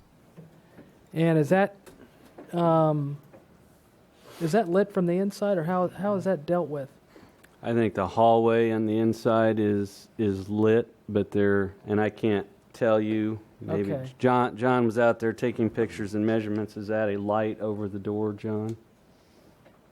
Because they do have activity at night there as a. Because there are it, lights along the rear side of Is the skies. this a light right here? I believe it is. yeah, I can see how it opens up on the east side of there a little bit. Is there? Yeah, this is is there a- a curb there, or what is that? I mean, and what's the driving lane width there? It is the same. It's just you don't have the alley width doesn't vary at all. It's 10 feet from edge to edge. It does not vary. It's just that you've got a parking lot here, and the ends of the stalls and all are set back, so there's more forgiveness that allows you to. But this particular section is not open to vehicle traffic. The only part that's open to traffic is from a city lot that's located on 5th Street down the alley to Iron. The northern part of this has bollards in it and is not open to traffic. Okay, right, yeah. Okay. All right. And was there a staff recommendation on this? Well, the staff recommendation was that if you wish to approve the steps, we think the commission should take a very close look at whether that should continue to be open to vehicular traffic. Okay. That may be a condition that you may want to consider, as well as the lighting or putting reflectors on Okay. Even if it wasn't open to vehicle traffic, as a dark alley, there still might be benefit to having either reflectors or some form of illumination so people can see it protruding into the alley. Right. It seems to me if we're going to have all the, if we do have all the changes downtown that we're hoping to have, that people will be walking there rather than driving. I think we just ought to close that alley. Yeah, And that's my thought. Right, and I don't know, toward, maybe that's not good. toward that idea, what would you suggest the action be to make sure that anybody that uses that alley would have the proper? I mean, I'd hate to do that just right here today because nobody that works on that block that might use that alley has an opportunity to voice their side of things. How would we best do that? Yeah, there's a process we would use to inform, get feedback, analyze the impacts of whether it be deliveries or other access there, business access, just to make sure we understand the implications. But there's a process that the staff would use and then bring that back to you as a formal action in the future. I agree. Before you don't have an action to close it today, and we wouldn't ask you to do that today. But I agree when you look at the widths and the impact. I think we do need to evaluate whether or not there's really a need for vehicular access. If there isn't, you're probably better off to close it, and then you can be a little more flexible with requests like this. Right. But then, of course, that if Next Tech is wanting that step there, then that would kind of be beside the point if they can't put their vehicle in there to unload either. I mean, so then they wouldn't need the step and the railing, right? If you don't mind your vehicle getting scratched, you're in pretty good shape.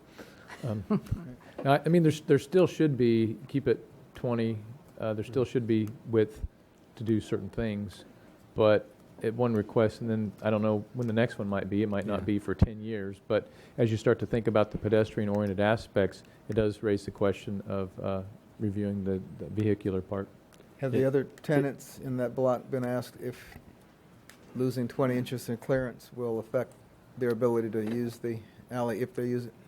Well, I think the best course of action would just be to take note of that and then to have us oversee the construction of the steps, and then once they're there, we can better evaluate the situation. We had a case about the use of a existing arcade on South Santa Fe, and what we essentially did was we sent a letter to all potentially affected properties about the closure or remaining open of that, and had the Downtown Design Review Board hold a hearing on that to get input from potentially affected owners and tenants, and that would seem to be the way to go here. But you really wouldn't be useful to do it, I don't think, until the steps are in and you can see what the impact is.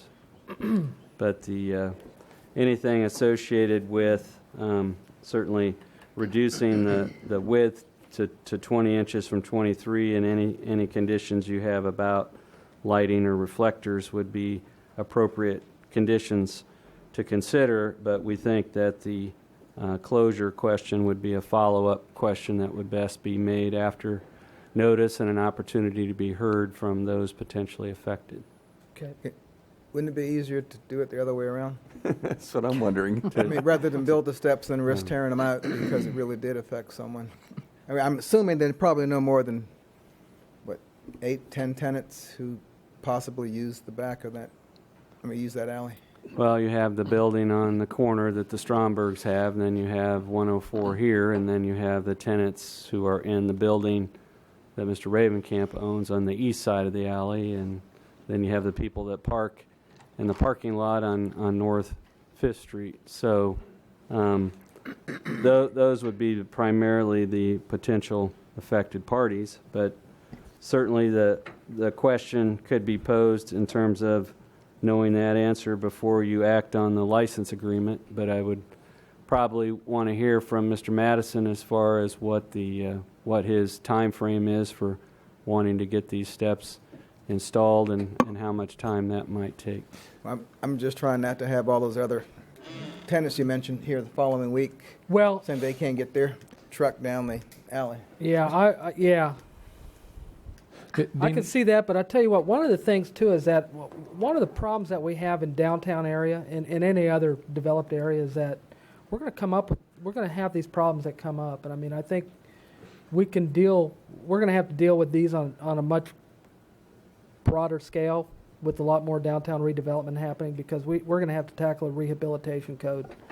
And I think this is one of the things that kind of we get into on that. And one of the things that we really need to do is be able to act fast. And so I would say that, yeah, probably the process, I would agree the process probably normally should go quicker earlier. But I think that if the building owner is willing to say, hey, I'll put, a few $100s into that, and if it works, we're great. And if it turns out I have to tear it out, maybe he can speak to that.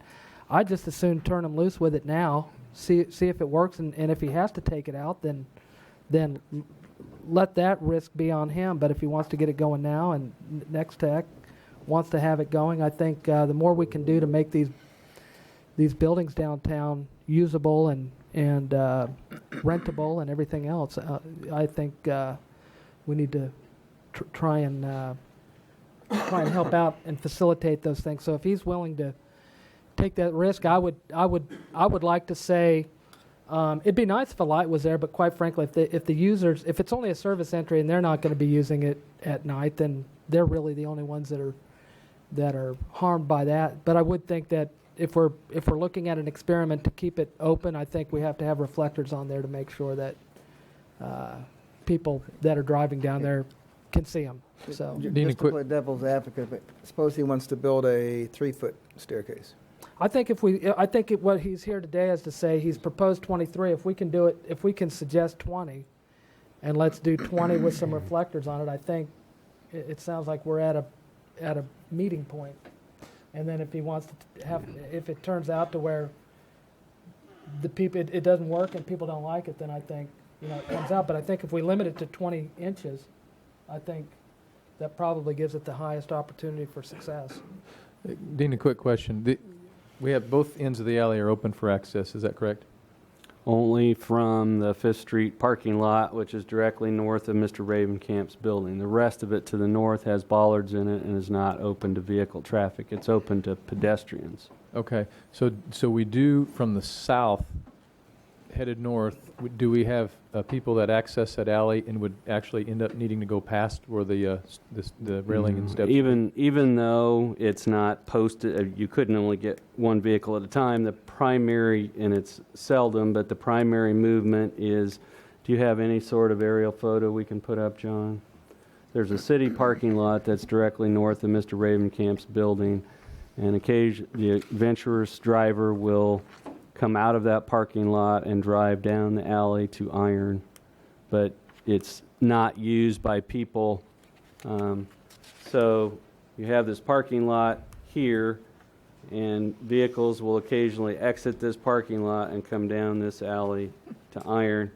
It's nearly impossible to make a right turn coming up here into that, but that is the other possible movement. But north of this parking lot, this is all bollarded off, and it's not open to vehicle traffic. So the only traffic movement we're really aware of is the parking lot, making the turn to come back to the other lane in the parking lot. People in this lot can't enter the alley. People in this lot can.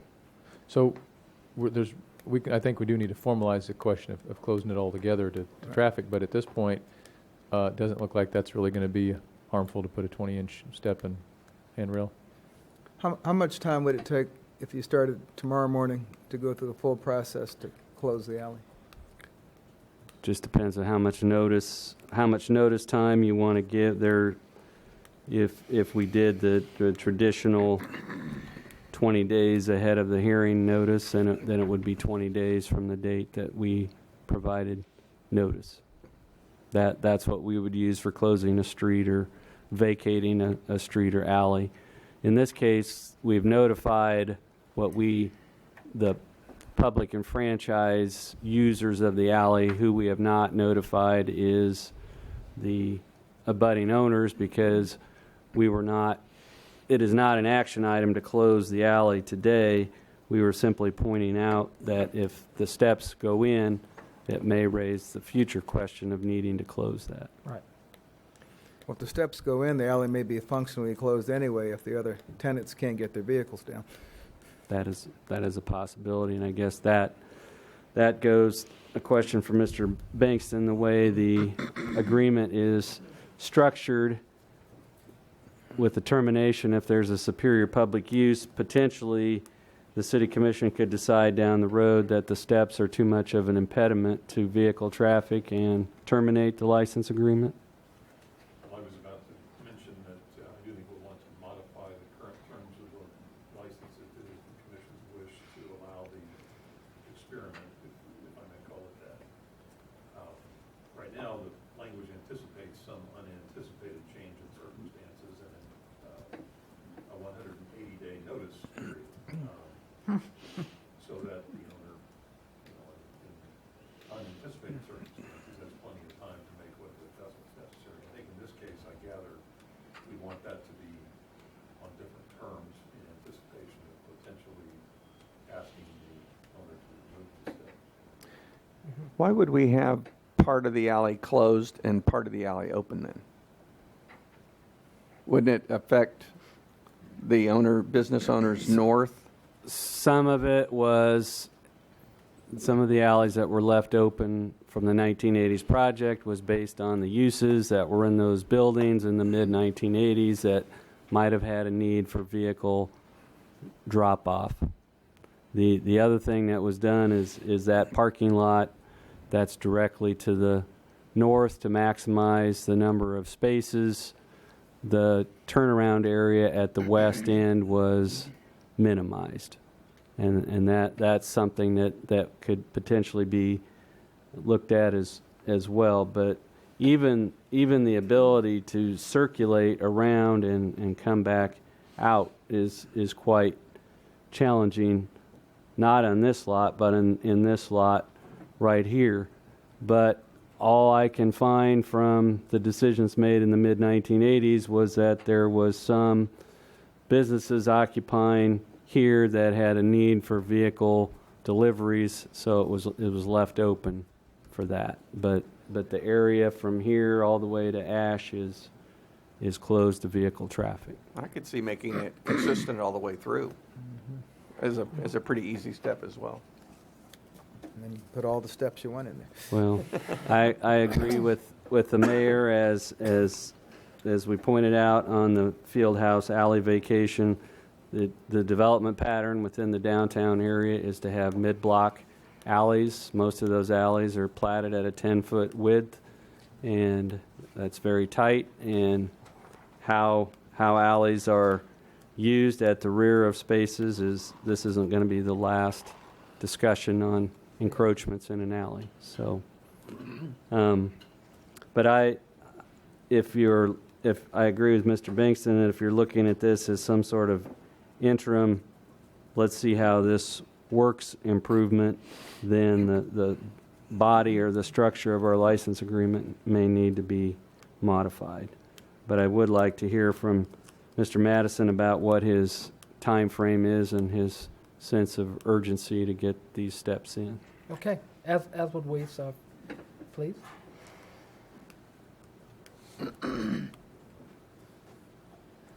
I guess we haven't really came up with a definite time frame, so I guess if this would take another 60 days, that would be acceptable.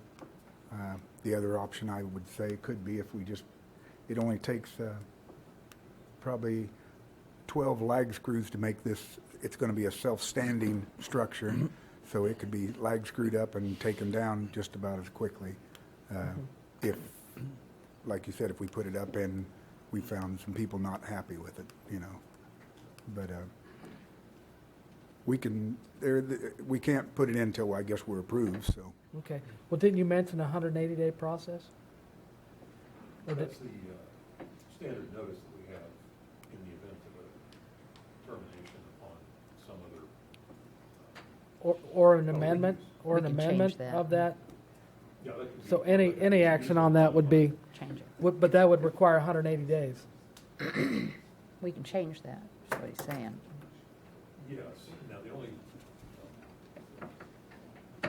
that modification or that notification anticipates some identification of superior or a greater public need or some change in circumstances. That's my only other concern, is that it doesn't anticipate an experiment, if you will. It could easily be modified to address the situation. So could we approve that be put in with certain restrictions on it without? I mean, could we take action today and then have him do it next week or whenever he wanted to? And certainly, I think as long as we could modify the terminology to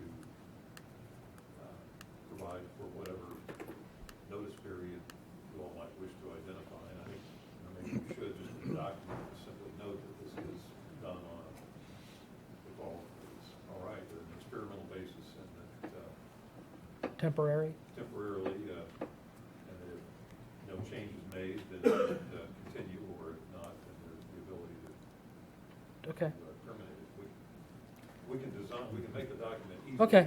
Yeah, I'm just looking for flexibility that allows them to utilize that space. And we're very flexible anyway. We can work this out. Is the intendant used to have a vehicle back up to this entrance? They use the parking lot. They back up to the parking lot corner and then they load. Usually they have items that are ready to load with a crew there, and they load it fast because it's usually, I'm not sure what all they handle, but they. So closing the alley would not. I don't believe it would affect them. It would affect too many people. I think that's the only alley still open downtown. Period. I think. Okay. And are the people who might object to have the people who might object to this been contacted? I don't believe there would be anybody object because I think we're the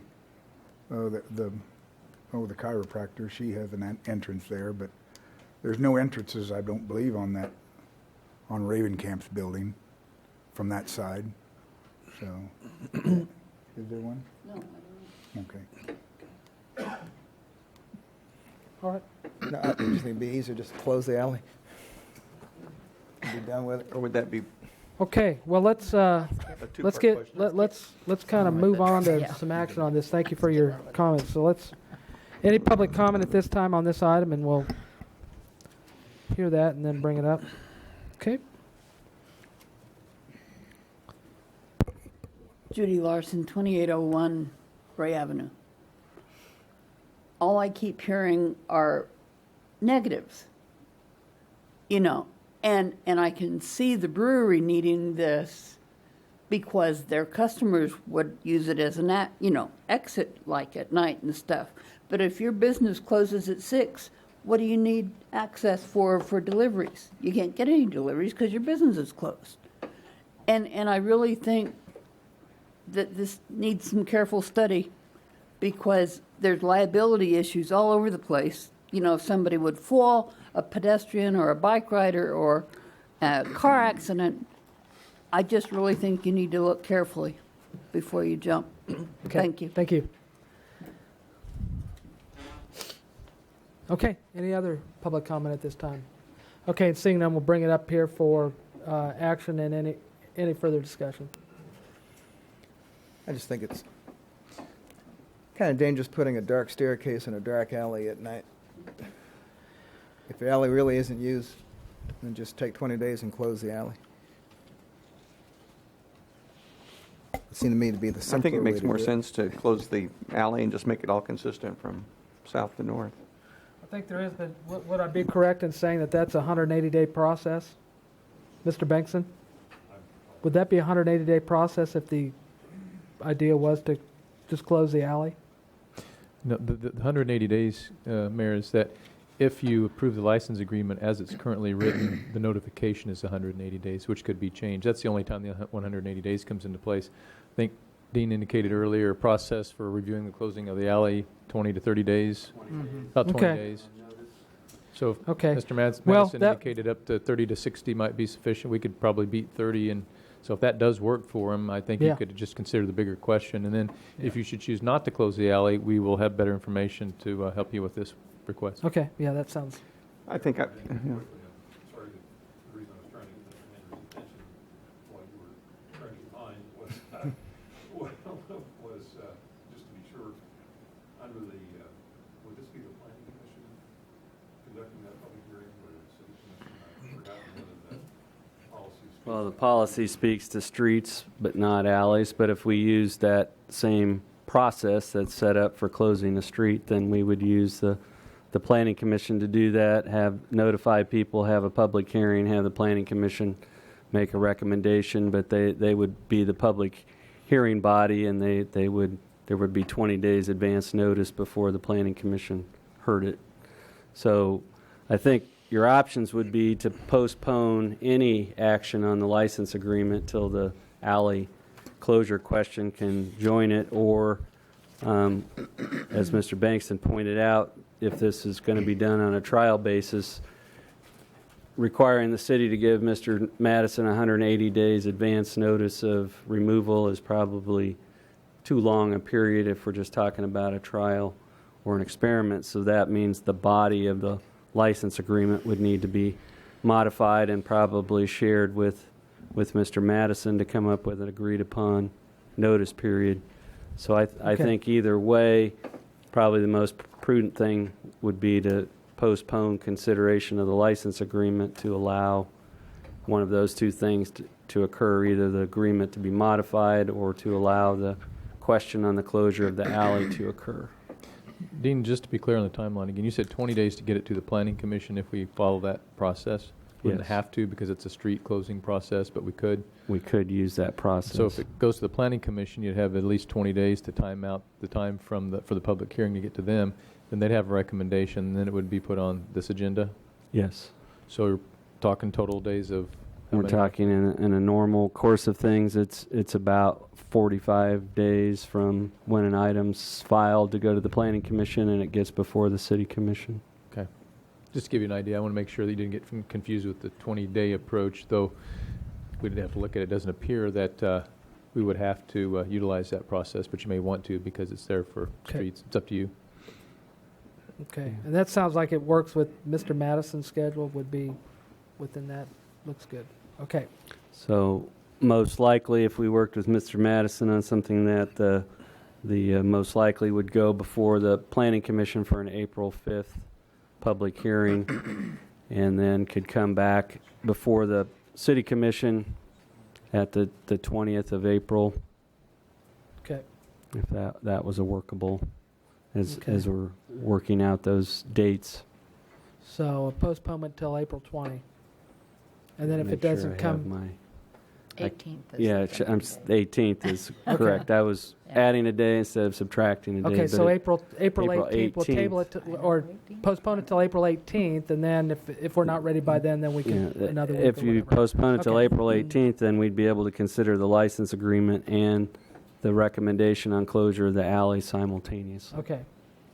All right, thank you. So I would also be in favor of reducing the width of it, or I don't know which dimension it is, to 20 inches from 23, so that we're not affected by creep over time. Well, I think at the time of postponement we can determine all those, but I think the bigger issues is if you got somebody wants to make a motion for the postponing for the consideration of X, Y, or Z, and then directing staff to pursue whatever it is direction that motion.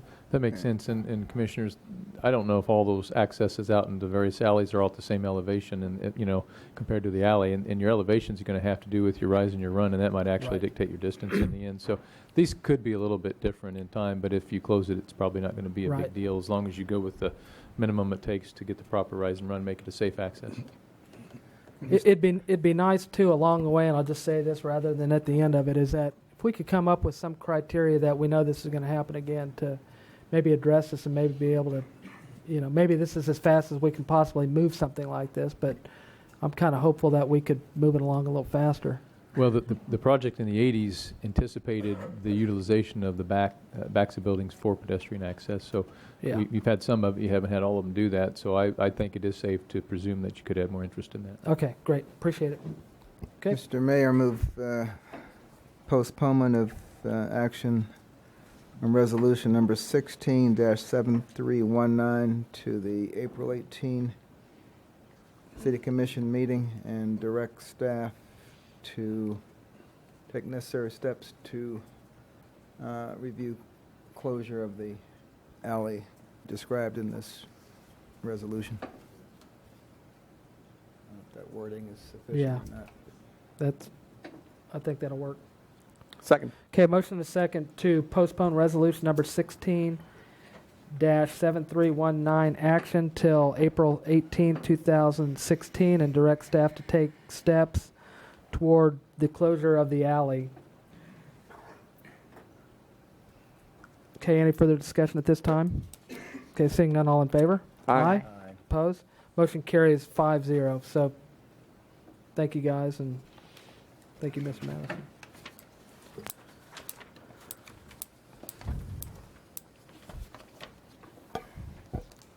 Okay. Item 8.3, application number Z15-13, requesting the amendment of section 42-410D in Article 7 Plan Development District of the Salina Zoning Ordinance to clarify the status of conditional uses in planned commercial districts. 8.3A, first reading, ordinance number 16-10823. Okay, thank you. Mr. Andrew. Thank you, Mayor and Commissioners. The purpose of this text amendment is to put into the city zoning ordinance clear direction on the status of conditional uses in planned commercial districts. We have not had many planned commercial districts created in recent times. One of the most recent ones was for the new Quick Shop at the corner of Centennial and Crawford, but the primary distinction between a planned commercial district and a standard commercial zoning district is that a planned commercial district involves the submittal of a binding site plan and allows a site plan to be considered in conjunction with the rezoning request. And so some of the examples, the rezoning of the southeast corner of Crawford and 9th Street for what was then a Green Lantern car wash was done through a planned commercial district, but because it allowed the Planning Commission and City Commission to limit uses, attach conditions, modify the site plan. And so the planned commercial district is one that allows neighboring property owners to have input into the site plan and how a property develops in addition to the zoning. The ordinance that we are operating from was adopted in 1987. It's been used continually since that time, but the text of the ordinance only uses the term permitted and doesn't use the term conditional. However, since the ordinance has been adopted, there have been numerous conditional uses that have been done in planned commercial districts. Most recently, the Hilton Garden Inn as a hotel was a conditional use that Mr. Riffle received approval of when the property was rezoned in 2008. We've also had cases, in the case of the TSC store on Riffle Drive was a conditional use in that planned district, and that was approved after the fact. So we believe this text amendment would help clarify the ability of a property owner to apply for or add conditional uses as part of their planned commercial district. And so what the ordinance does is spells out by code what has been done in practice, and that gives a developer two options. One, at the time that they're seeking original zoning approval, they can go in and request that the City Commission approve certain conditional uses in that planned district. Or the other alternative is after the property has been zoned, they could come back after the fact. Both of those provide notice to property owners within 200 feet. Both of those involve review and approval of a site plan. So we think that the proposed changes would allow for more consistent, predictable, and efficient administration of the zoning ordinance, and we would recommend their adoption, which is primarily to address the term conditional beyond the term permitted, which is in the current ordinance. Okay. Questions for staff? Thank you. Thank you. Well, the expression, there's more than one way to skin a cat. comes to mind when I'm looking at this.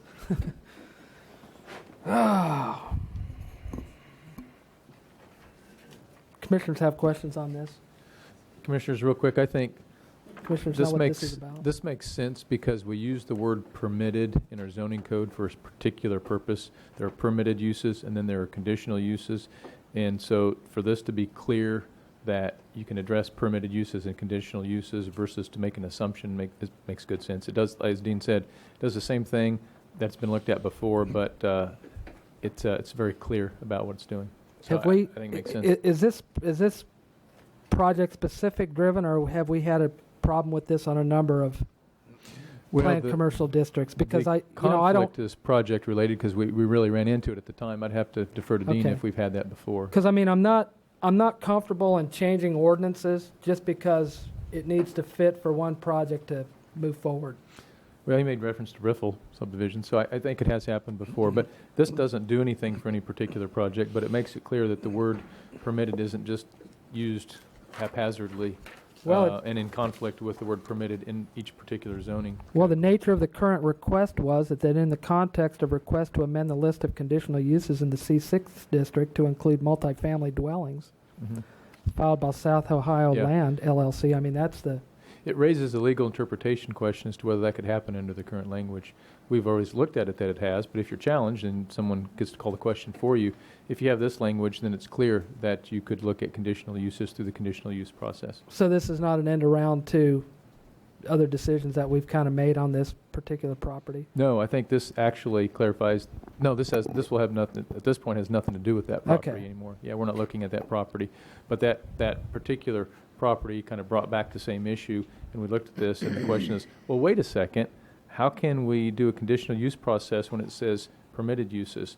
And the response is, well, permitted is used more broadly, but permitted is a phrase within the zoning code, and so to use it specifically in one place and broadly in another place can be confusing. So what this does is says permitted is permitted, that we know, and then this does allow you can deal with permitted or conditional uses. So it really does create clarity, and it has nothing to do with that request at this point in time because there is no request there anymore.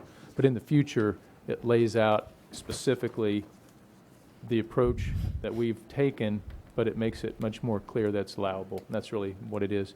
That's really what it does. Okay. Is there any public comment on this item at this time? Okay, seeing none, we'll bring it back up to the Commission for action. I move that we approve application number Z16-1 filed by the Salina City Planning Commission requesting approval of Article 4, Division 14 of the Salina zoning ordinance by amending the C4 Central Business District regulations to, Something's wrong here. Start over. I got all the way down that one. Okay, here we go. Application number Z15-13 filed by the Salina City Planning Commission requesting the amendment of Section 42-410D in Article 7 Planned Development District of the Salina zoning ordinance to clarify the status of conditional uses in planned commercial districts. Second. Okay. I have a motion and a second, but what I want to ask is that the action you're asking for is to approve an application, and the action item is to approve on first reading an ordinance. Yeah. I should let somebody else do this. I move that we approve on first reading ordinance number 16-10823. Okay. Second. All right. Said that to begin with.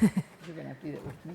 I have a motion and a second to approve ordinance number 16-10823. Okay.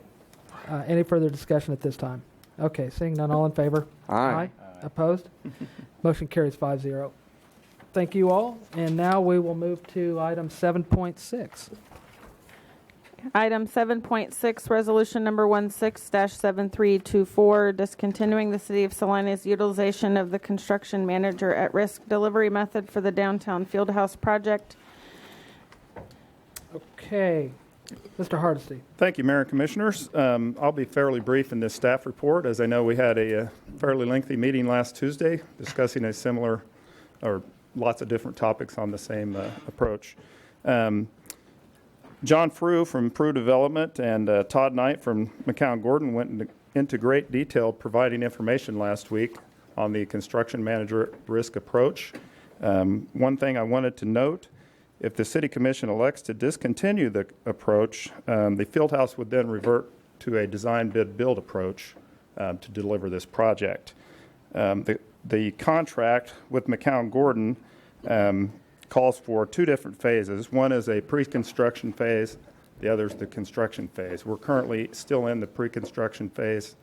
Their contract was for $25,000 for a 5-month period. That period has ended. Aside from the $25,000 payment, there would be prorated fees beyond February 14th of 2016. So as a reminder, recommended action, this is more of an awareness situation for the Commission. If we do choose option 1 and discontinue the CMAR approach, this would terminate the agreement with McCown Gordon. If you do not approve this resolution, that would continue the CMAR approach, and I would stand for any questions on the issue. Questions for staff? How does termination of the agreement affect the design planning that's going on now? How would it, say that again now? How would it affect the design? Right, the work that's still being done to achieve the final design. Correct. SFS is doing most of the design work. McCown Gordon was providing the CMAR estimating, so the design could still proceed. We still have Frew Development on the team, still have SFS on the team, and would still be moving forward with that design. Now, would that process be less efficient without? I would probably defer, input? Jason. Could you, what's or your a substitute for the expertise? Less efficient, more efficient, what's the difference?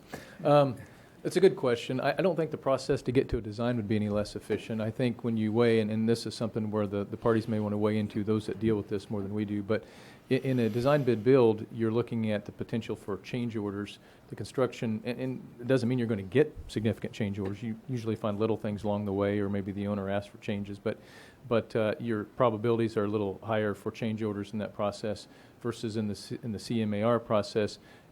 The part of that is to eliminate the risk of change orders, and some would say that the fee, those change orders are somewhat anticipated but are absorbed internally in the process as well, and you pay for that protection. I can't say which way, but that's how usually the folks look at both of those processes. So, but get back to your core question, which is the process of design from here forward. We still have our owner's rep. We'll still work. We're value engineering.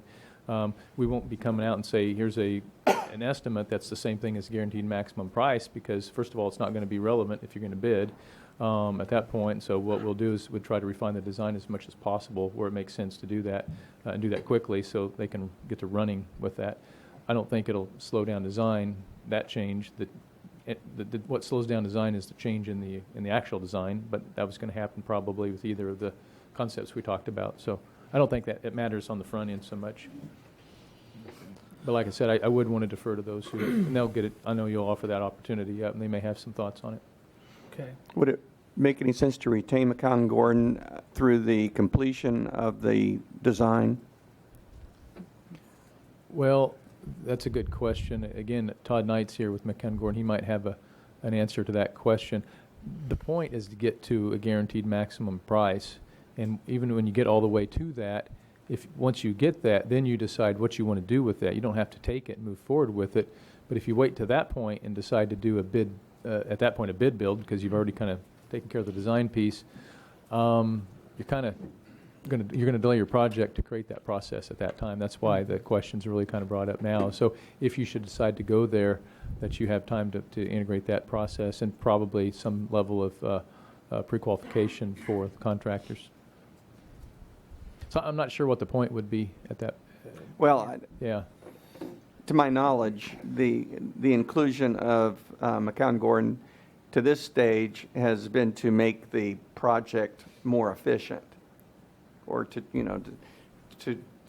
take certain potential issues or whatever and to minimize them, or to. I don't know exactly. Yeah, the integration, when you go with the construction manager at risk process, the big part of the risk would be change orders, and change orders because maybe at the end we say, well, the designer missed this, and the contractor might say, the designer missed that, a designer may say, no, the contractor, that's something on there, and it doesn't have to do with the designer, what have you. And like I said, those things can happen, and I'm not going to say they happen all the time, but those are some of the risks with the design bid build. When you have the construction manager at risk process, those are, in essence, supposed to go away because you have your full team working from the very beginning. McCown Gordon is not only knowledgeable of the design, but has input into the design as well and thoughts about materials and approaches and so forth. And so that's the quality piece that works throughout. And then in the end, of course, you're in the CMAR process. In this case, McCown Gordon would be the contractor that would give you a guaranteed maximum price, which you could take it or leave it at that point in time. And so that's how that really works. But you expect that when you get a guaranteed maximum price that you wouldn't have any issues with the project team members, the design contractor, and so forth on any issues, and you wouldn't have technical issues with the project because, quite honestly, most everything should have had an eye on it and been worked out in an integrated fashion. And again, with our owner's rep, that helps us as well with our eyes. I understand that part. I guess I didn't phrase the question properly. What I meant to ask was, would it make sense to retain them for the pre-construction part? And we could retain for the until we're ready to bid if we go that direction. Well, how close are we to a guaranteed maximum price? If you're going to bid, you need to decide that pretty early because there are changes in the process that we need to communicate. We need to communicate to our owner's rep and say, okay, now work with us on putting together the process to now bid. So that piece of it we would need to know very, very early. Could we do both?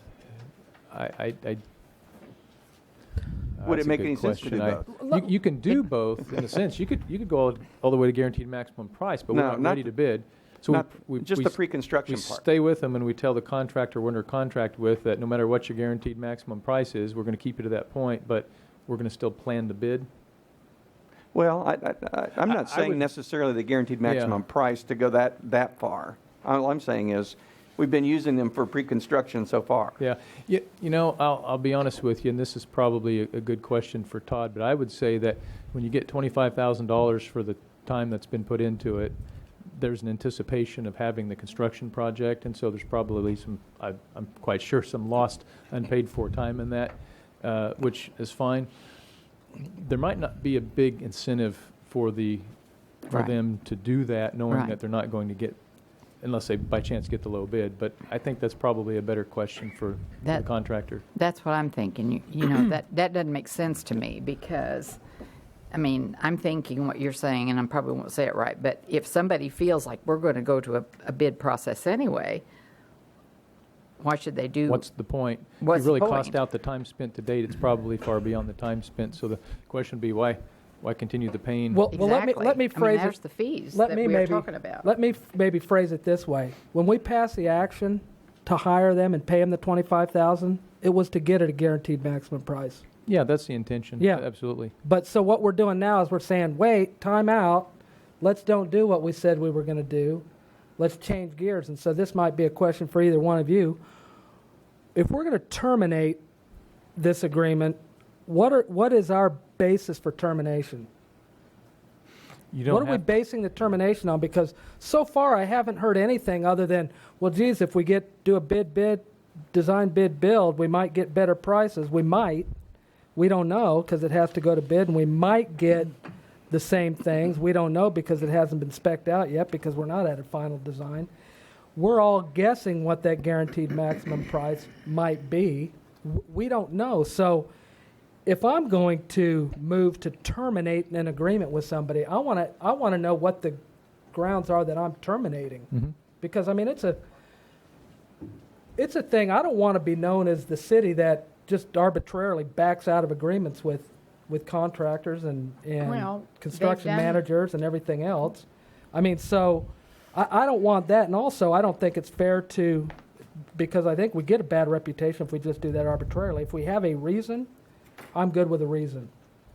But just to arbitrarily do it, I think reflects doesn't reflect well on us. Yeah. Mayor, I think there's two answers to your question. The first is the contractual answer, which is contractually, legally, you have the discretion in your agreement to terminate with not less than 7 days' notice, written notice to the construction manager for the owner's convenience and without cause. So contractually, you don't have to have a reason if you don't want to have a reason. Now, practically, I think is what you're really Right. asking. And That's right. practically, I would just tell you that based on the last week's conversation, staff would interpret that you might believe that a competitive bid process will get you the same quality project or whatever quality that you find acceptable at a potentially lower cost than the construction manager at risk. Now, that's our interpretation of your conversation, but that may be, your question may be better suited with the fellow commissioners and their thoughts on that. Well, yeah, because, I mean, here's the thing. It just appears that it's easy to go after the out-of-town guy because, quite frankly, we've had great success on the Bicentennial Center CAMR, and I'm talking CAMR process. Mm-hmm. We had great success at Fire Station Number 1, Phase 2 with the CAMR process with Buzz, Boom, and Row. And my question is if we had Buzz, Boom, and Row as a CAMR on this one right now, would we be having this conversation? That's a good question. I don't know. What I know is the purpose for the conversation had to do with sort of a range in the estimating and the estimated cost at this point of the project, of the design of the project. I think those are great questions. I think you've probably got people in the audience that may have thoughts that are probably better than ours. Because we don't. Here's the thing: we don't have a guarantee on anything. If it goes to design, bid, build, we don't know what that's going to be, and you know, it almost seems like a Hail Mary to try and get costs down when we might find efficiencies somewhere else. I mean, have we asked? And maybe it's something to ask McCown Gordon when they get up here. Have you sharpened your pencil? Have you been able in the last week to find some efficiencies that you might be able to propose and so on, and have we worked together with them? And I think staff gotten together with McCown Gordon at all to?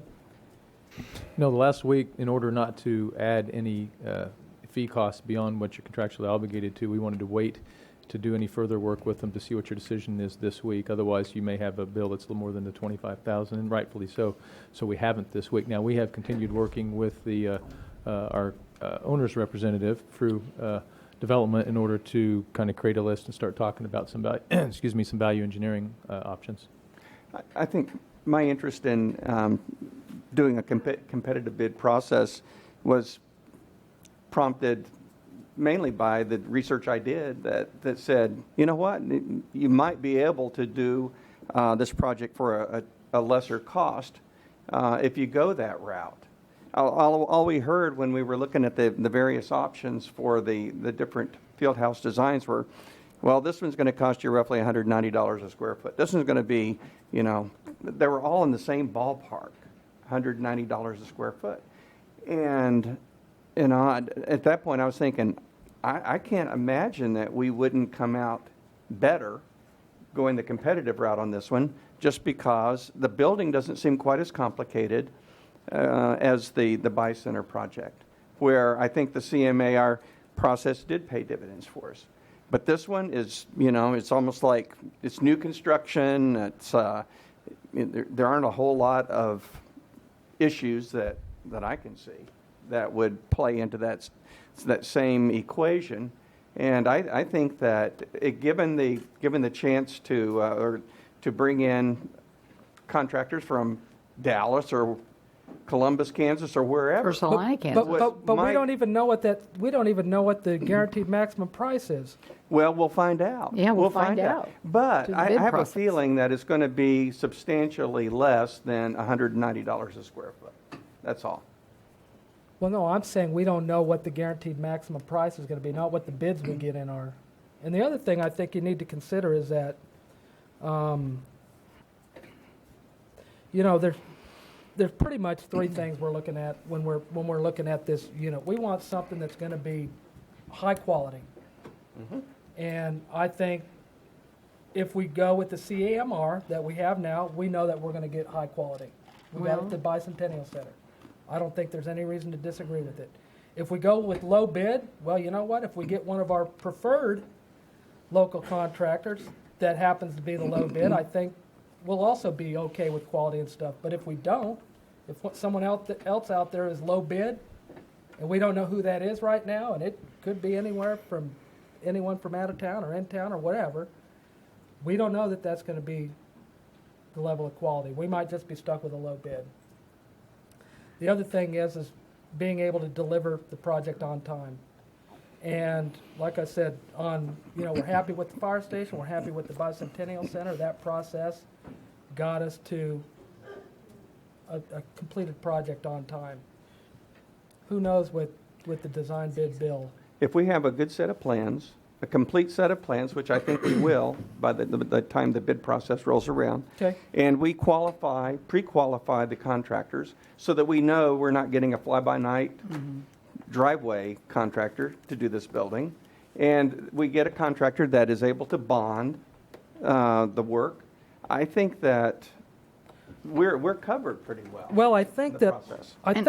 It's not a huge bill. I mean, it's not that big a deal to build this field house. I mean, Well, it wasn't a big deal to do the fire station or some of the other processes that. Well, the fire station was. I think the fire CAMR station was deal. a lot different. I think the fire And I station think the was buy more- center was, but I don't think the field house really is. Okay.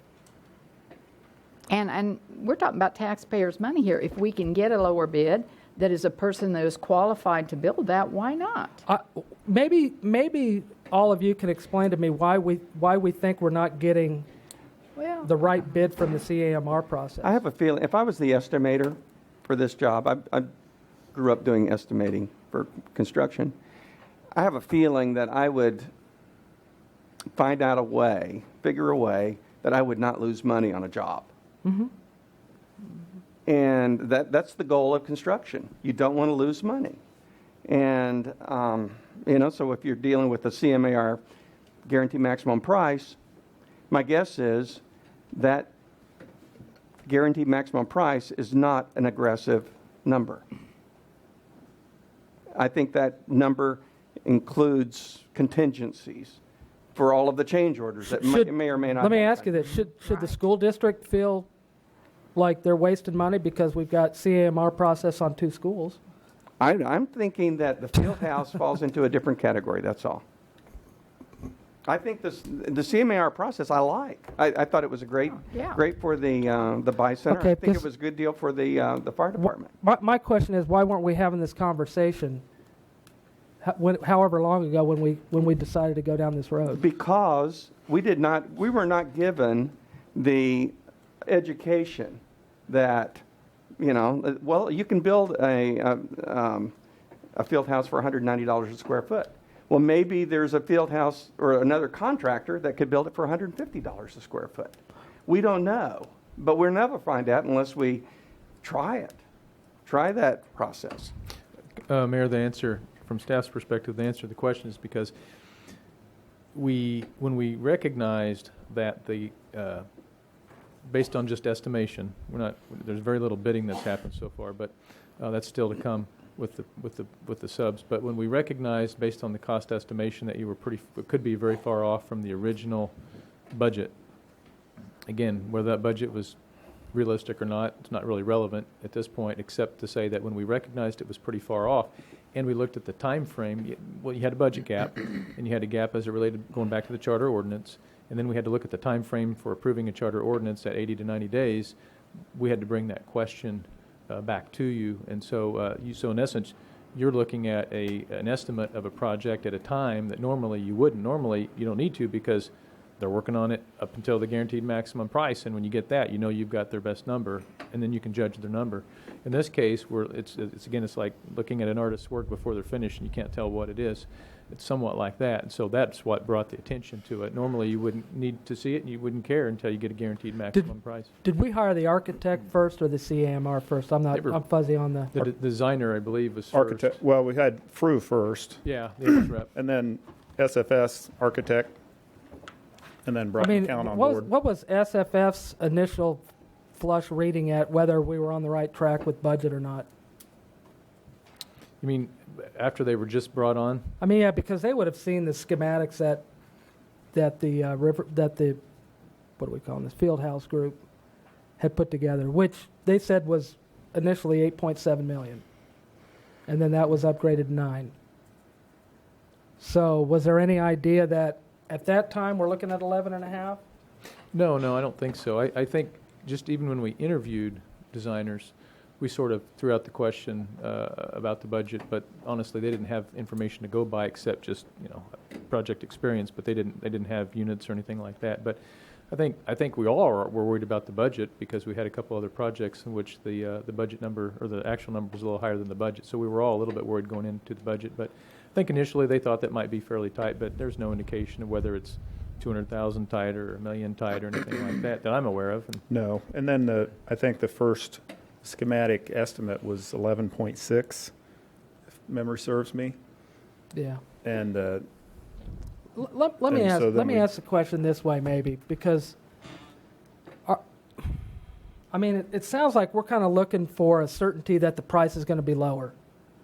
Mm-hmm. Is there any way to do a modified or hybrid design build type arrangement to where it's not to where we know who the contractor is and or something like that? I mean, is there any way to do something like that? Because in my opinion, that's the only way you're going to get to what you're hoping to get to. In a design build, which we've only done one design build, and that was, I believe, the par 3 golf course in addition to the other golf course many years ago. In that case, you're really typically hiring your contractor who has the designer on as a sub to them, and they take you through that process. So in this case, you actually still divide the roles up, and they work the price as it gets to the end, versus to design it and kind of, like you say, build it almost as you go. Yeah. So I don't really see that at this stage being an option that we could seriously consider. I think really the question is do you stay with the construction manager at risk process through the guaranteed maximum price? And at that point, if you should choose to decline it at that point in time and then bid, you can do that, but you're looking at that full time of soliciting bids, and then reviewing and then approving, and then a notice to proceed, and then mobilization. So you're going to have a pretty good gap of time if you should change your mind at that stage. And that's why if you should decide to change your mind, the earlier the better, because we can plan for it. But those are sort of the options that you have. If we were to refuse the maximum price at the end of the CMA process, is there a provision for that to be reworked and brought back, or is it just a one-time acceptance or rejection? Well, that's a good question. It's a guaranteed maximum price, so we haven't gotten to the point that we've had one and said it's totally rejected. I would presume you could still negotiate until either party says they're not going to. We haven't had that. You hope that your negotiation on price actually occurs leading up to that, if there's really that big of a sticking point. But the other, if we then went to a bid process, everybody else would know that price, right? Sure. So, Yeah. That's kind of defeating the purpose. Well, not really. Well, I think If you knowing the budget, knowing the price, you kind of hear people say, "Oh, well, if I know that, I'll bid to that," or what have you. In a competitive environment, if you have multiple bidders, you don't have to worry about that because they're competing with themselves, not with the budget. So that's where the competitive process kind of comes into play. So I wouldn't be too concerned about that part of it. I think you're okay that way. So are we assuming that this CAMR isn't a competitive price? I don't know what you're assuming. We would have to be assuming that if we... I do think that, again, based on the conversation from last week, that you believe that a typical competitive bid process will get you a lower price. I think that's you can tell me if I'm interpreting your words right, but I believe that's probably what you're assuming. A lower price than what? Than what you may expect to get as a guaranteed maximum price. The thing is you don't know what that price is. And it's too early to know what that price is.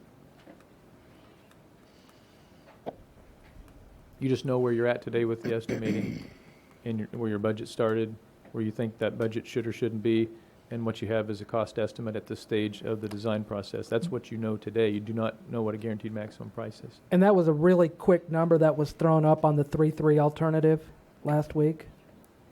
I can't speak to that. That's more of a question for the others, the technical team. I would not want to speak to that. There's a lot of work going on pretty quickly, but I wouldn't want to speculate as to how the quality of the work on that. Okay. All right. We'll go ahead and hear Any more questions for staff? We'll hear public comment because I'm sure there's quite a bit, at Well- least in regard to. I was just going to say, to go back to that one contract that we approved for Centennial Road. There were 4 bidders. The engineer's estimate was known quantity, and the low bidder came in substantially below the engineer's estimate. That's good. And there were 3 other bidders, and so it's obvious that there was a low bidder, Yeah. and it was obvious that the number was lower than what we had anticipated, and I feel very comfortable with it. Okay. When we voted for this CAMR process on this, were we following any sort of established policy, or was it just? You initially, your code had a competitive practice to it, and prior to the first CMAR policy, you modified the code. Staff put together language. You modified the code to provide other processes as you would approve. Okay, so it's so This- everything it included that and didn't exclusive that. So Yes. yeah, okay. All right. Well, we'll hear public comment at this time about maybe what some thoughts are for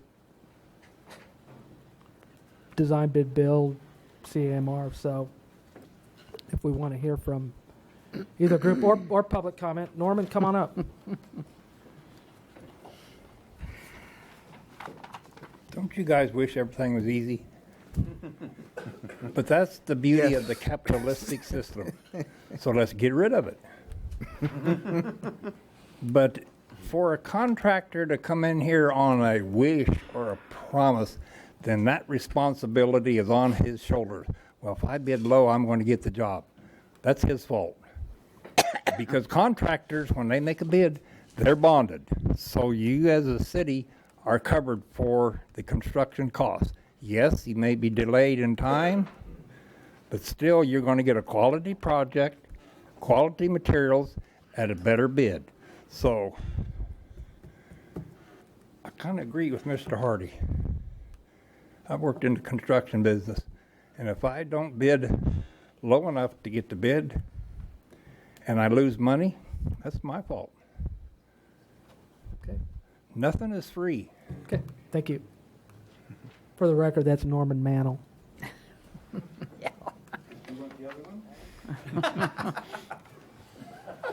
Thank you. Mr. Mayor, Commissioners, thank you very much for this opportunity. Certainly. I'd like to read a statement first, and then I would be more than happy to answer any questions that any of you might have over this. But on behalf of our local stakeholders, industry contractors, subcontractors, and suppliers, we thank you for your consideration of the design, bid, build method of project delivery in lieu of the CMAR method currently being utilized for the Fieldhouse project. CMAR is a very suitable method for a project of a very complex nature. For example, the renovation of the Buy Center is a multi-phase project, levels of scheduling, renovation work around the various events and venues. Extremely complicated. That's the perfect place for construction management. To answer your question, as far as the USD 305 project, South High School, Central High, extremely complicated projects. That is, CMAR is the only alternative method that's going to get that job done in a timely manner. The Fieldhouse is a little bit different. It's pretty simple, simple construction, and it's simple composition. At issue with stakeholders has been the geometry, which is in the process of being resolved, and the remaining issue has really concerned the projected cost of the project, which presented to stakeholders on February 4th. The projected costs presented at the meeting were alarming and appear to be substantially higher than our local market, and we're convinced after reviewing projected estimates that the estimates can be lowered substantially with the overall cost brought much lower towards our original budget here. The DBB method will ensure maximum local participation from local subcontractors and suppliers from a broader spectrum and lower local cost than the CMAR method. Maximum local participation coupled with competitive bid method ensures the lowest responsive and transparent cost without all the confusion of estimated cost, fees, contingencies, or general conditions. Additionally, by maximizing the utilization of local labor and materials, more of the dollars spent remain in our community to benefit our town rather than our metropolitan neighbors. As Mayor Blanchard stated, wages need to increase in our local market. Before wages can increase, however, we must maintain and develop our local workforce. We cannot develop and grow a stable and maintain a productive workforce without maximum local workforce involvement on every project. We thank you for your consideration of this, what we think, very important issue. And I'll be glad to answer. Thank you. So will you be hiring, if you got the contract, would you be hiring all local subs? You know, the thing of it is, Mayor, that it's hard to say just what the composition of bidders would be when you open a project up. But we find that we get a lot more participation because of a less intimidating process. It's open. The subcontractors know that they've got to have a sharp pencil when they submit that bid. I think we could get 4 to 6 bids. They'll all be very competitive. If we qualify those general contractors, you'll get good quality work. It's the responsibility of the architect to contract or to put together the documents that will guarantee that quality control.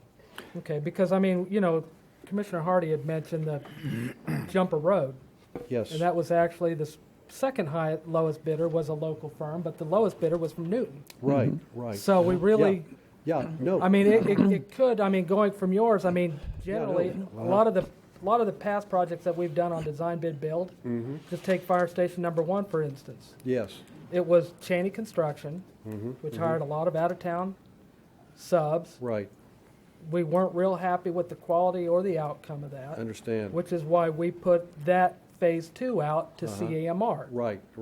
And, you know, one of the things that we talked about is wanting to go to CAMR. It gives local general contractors the opportunity to more. And we agree, yes. To more competitively bid. Now, I don't know, were you part of the CAMR short list on the field house or not? Yes, we were originally, yes. Okay. And I mean, what consideration at that point, if it was, I mean, why did we end up with who we ended up with and not local? I mean, if you feel it, if you guys are comfortable with discussing you're that. asking a question. I would have to go back and look at the notes of the team that made the recommended selection and get into all the detail there. I don't want to speak to that because I would not be accurate in that. So that was a combined team, and we'd have to go back and check the notes and look specifically at the notes. Because I would be just as vigorous as saying I don't want to jump ship on the CAMR with buzz, boom, and row as I am without a really good reason why, other than, well, the price might be different because for me it's just fundamental fairness. It's like we had an agreement with somebody, and I don't know that they did anything that makes us not carry through with our end of the agreement. Understand, respect. That's my only. That's my only point. Yeah. And so. Well. Can you help me with any of that at all? Love to. Yes. Okay. Yes. Let's take, for instance, the mezzanine portion of the project that on the February 4th meeting was quoted at $80, I believe, a square foot, or $160. I'm sorry, about $800,000, and a builder could put a pencil to that in probably 15 minutes and tell you that that number is more than double what it should be. When we go through and we see numbers like that, I would think that we would want to be trying to get the most value that we can for our taxpayers, and that's not value, Mr. Mayor. That's just not value at all. So are we saying that McCown Gordon is padding their bid, or what are your? No, they hold the number. They hold the numbers up until they do get bids. But then they can bring those numbers down, and that's typically what happens. But part of the process does not allow, or I should say, there are a lot of subcontractors, smaller subcontractors, that don't bid the CMAR process that we tend to think are a lot more competitive in their pricing. And they tend to be a little more local, and they do just as good a work, but they don't have the bonding capacity to bond their portion to a CMAR, and they find the process to be kind of intimidating. And then, you know, they'll put numbers in that'll have a little wiggle room because the process isn't quite as transparent as a hard bid. But they put a bid out, they're going to put that same bid out to maybe 4 to 6 bidders, and they know that bid needs to be the low bid going in. There's always, with the CMAR process, typically some behind closed doors negotiations that just pit one subcontractor out of against another, and you don't necessarily the owner does not see that value at that. But when you do a competitive bid, you've got 4 to 6 bids that are bonded, and those are going to be your low numbers, and that will establish the cost range. I agree. It probably would have been great to have this conversation prior to. Well, I mean, it seems like we've had this conversation since we had a problem with raising the bonding authority. I mean, it seems like all of a sudden the cost of this thing is an issue. The stakeholders just feel that it's Yeah. not necessary to raise the bonding authority because we still think this is a $7.5 to $8.5 million project if it was competitively bid. So we can bring this in under $9 million total, and we're in $4.5 million or $4.5 million. About $9 million, yeah. Mm-hmm. Okay. Guess we'll have to see that. So, but I appreciate your. We can get very close, and short of saying something or Cut him off. No qualifiers. all right. No. Okay. Very confident. All right. Well, I appreciate your time. Thank you. Thank Okay. you all. Uh-huh.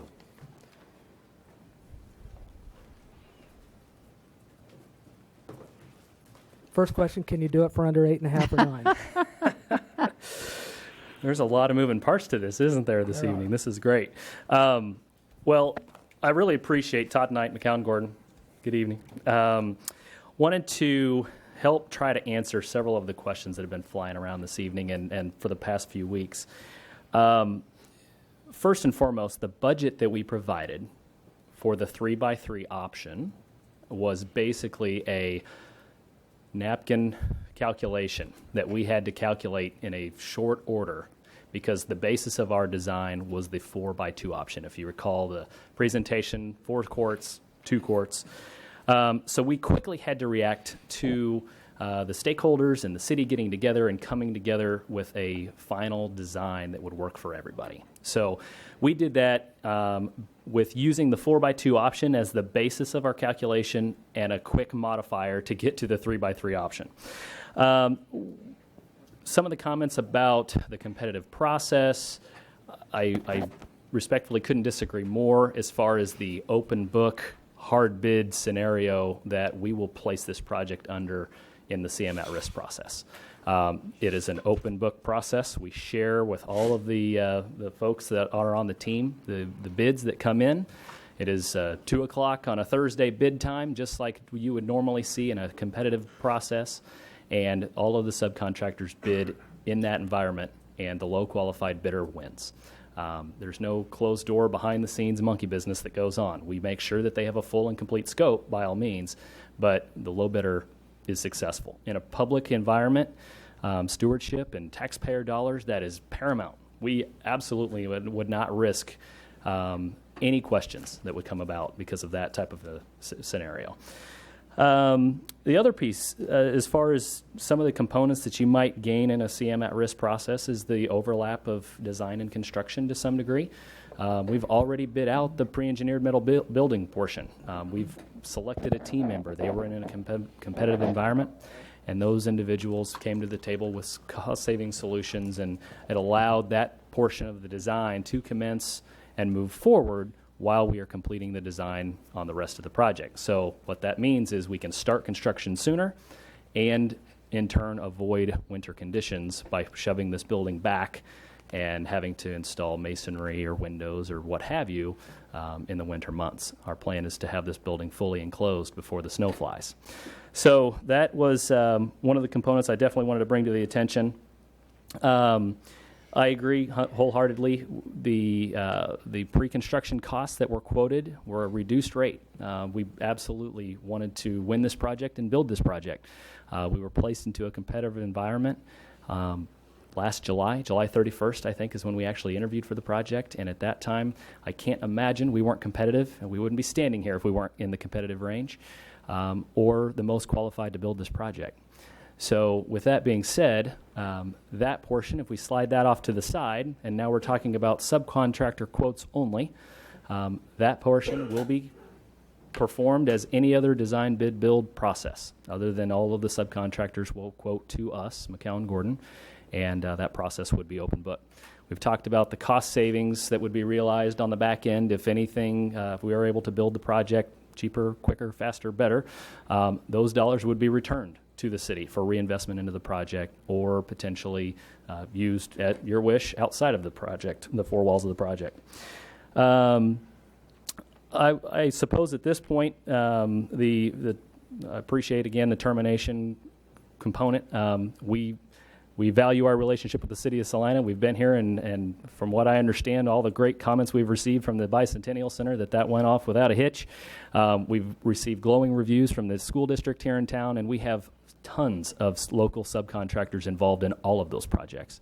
In fact, we hear feedback from several contractors that they appreciate the CMAR process because of the fact of all of the knowledge we bring to the table with regards to schedule and phasing and constructability and how all the different parts and pieces have to go together. It makes those folks more efficient once they arrive to the project site. We've been involved with the project for a year. When a hard bid scenario or design bid build scenario, that contractor might be brought to the table 30 days prior to commencing work on site, and they are learning right alongside with all of those subcontractors. So we definitely want to bring those ideas to the table and would share those to the benefit of all the local subcontractors that would participate in the actual performance of the work. So that being said, I hope that I know you all have a very challenging decision to make, and I would entertain any questions. We, again, value the relationship we've been fortunate to build with the city. Would you consider your process for determining what your bottom line amount would be to be any different if you were competing in a bid process as opposed to the CMAR? As far as developing the final cost of the construction, other than the fact that we just have simply more time, typically our bid time frame is, in a hard bid scenario, maybe 2 to 3 weeks. We typically would recommend 3 to 4 in a CMAR once the design documents are complete, so it's not significantly different. The reason for that is because there are oftentimes opportunities for us to come to the table, and alongside that guaranteed maximum price, we might bring other options to the table that you might want to consider, whether it be an alternate enhancement to the project, a potential cost-saving opportunity. All of those types of things would be brought to the table in a CMAR process, where in a design bid build, the contractors are solely focused on bottom dollar and cheapest opportunity. So we're focused on preparing a final number that we know we can build the project for, and we want to make sure that we allow you all to have a dollar for every decision, most bang for your buck. So if you have enhancements that you might entertain, or if we know that we're up against a rigid budget that we cannot overcome, or we can't jump over the top of, we would come to the table with other measures to squeeze this project down. And that would be subsequent to all the efforts we would make starting tomorrow through the preparation or final design and preparation of the guaranteed maximum price. Okay. The numbers that were put out earlier, the preliminary numbers that are 11.5 or 12.5 or whatever they were for the different scenarios and the different layouts. You bet.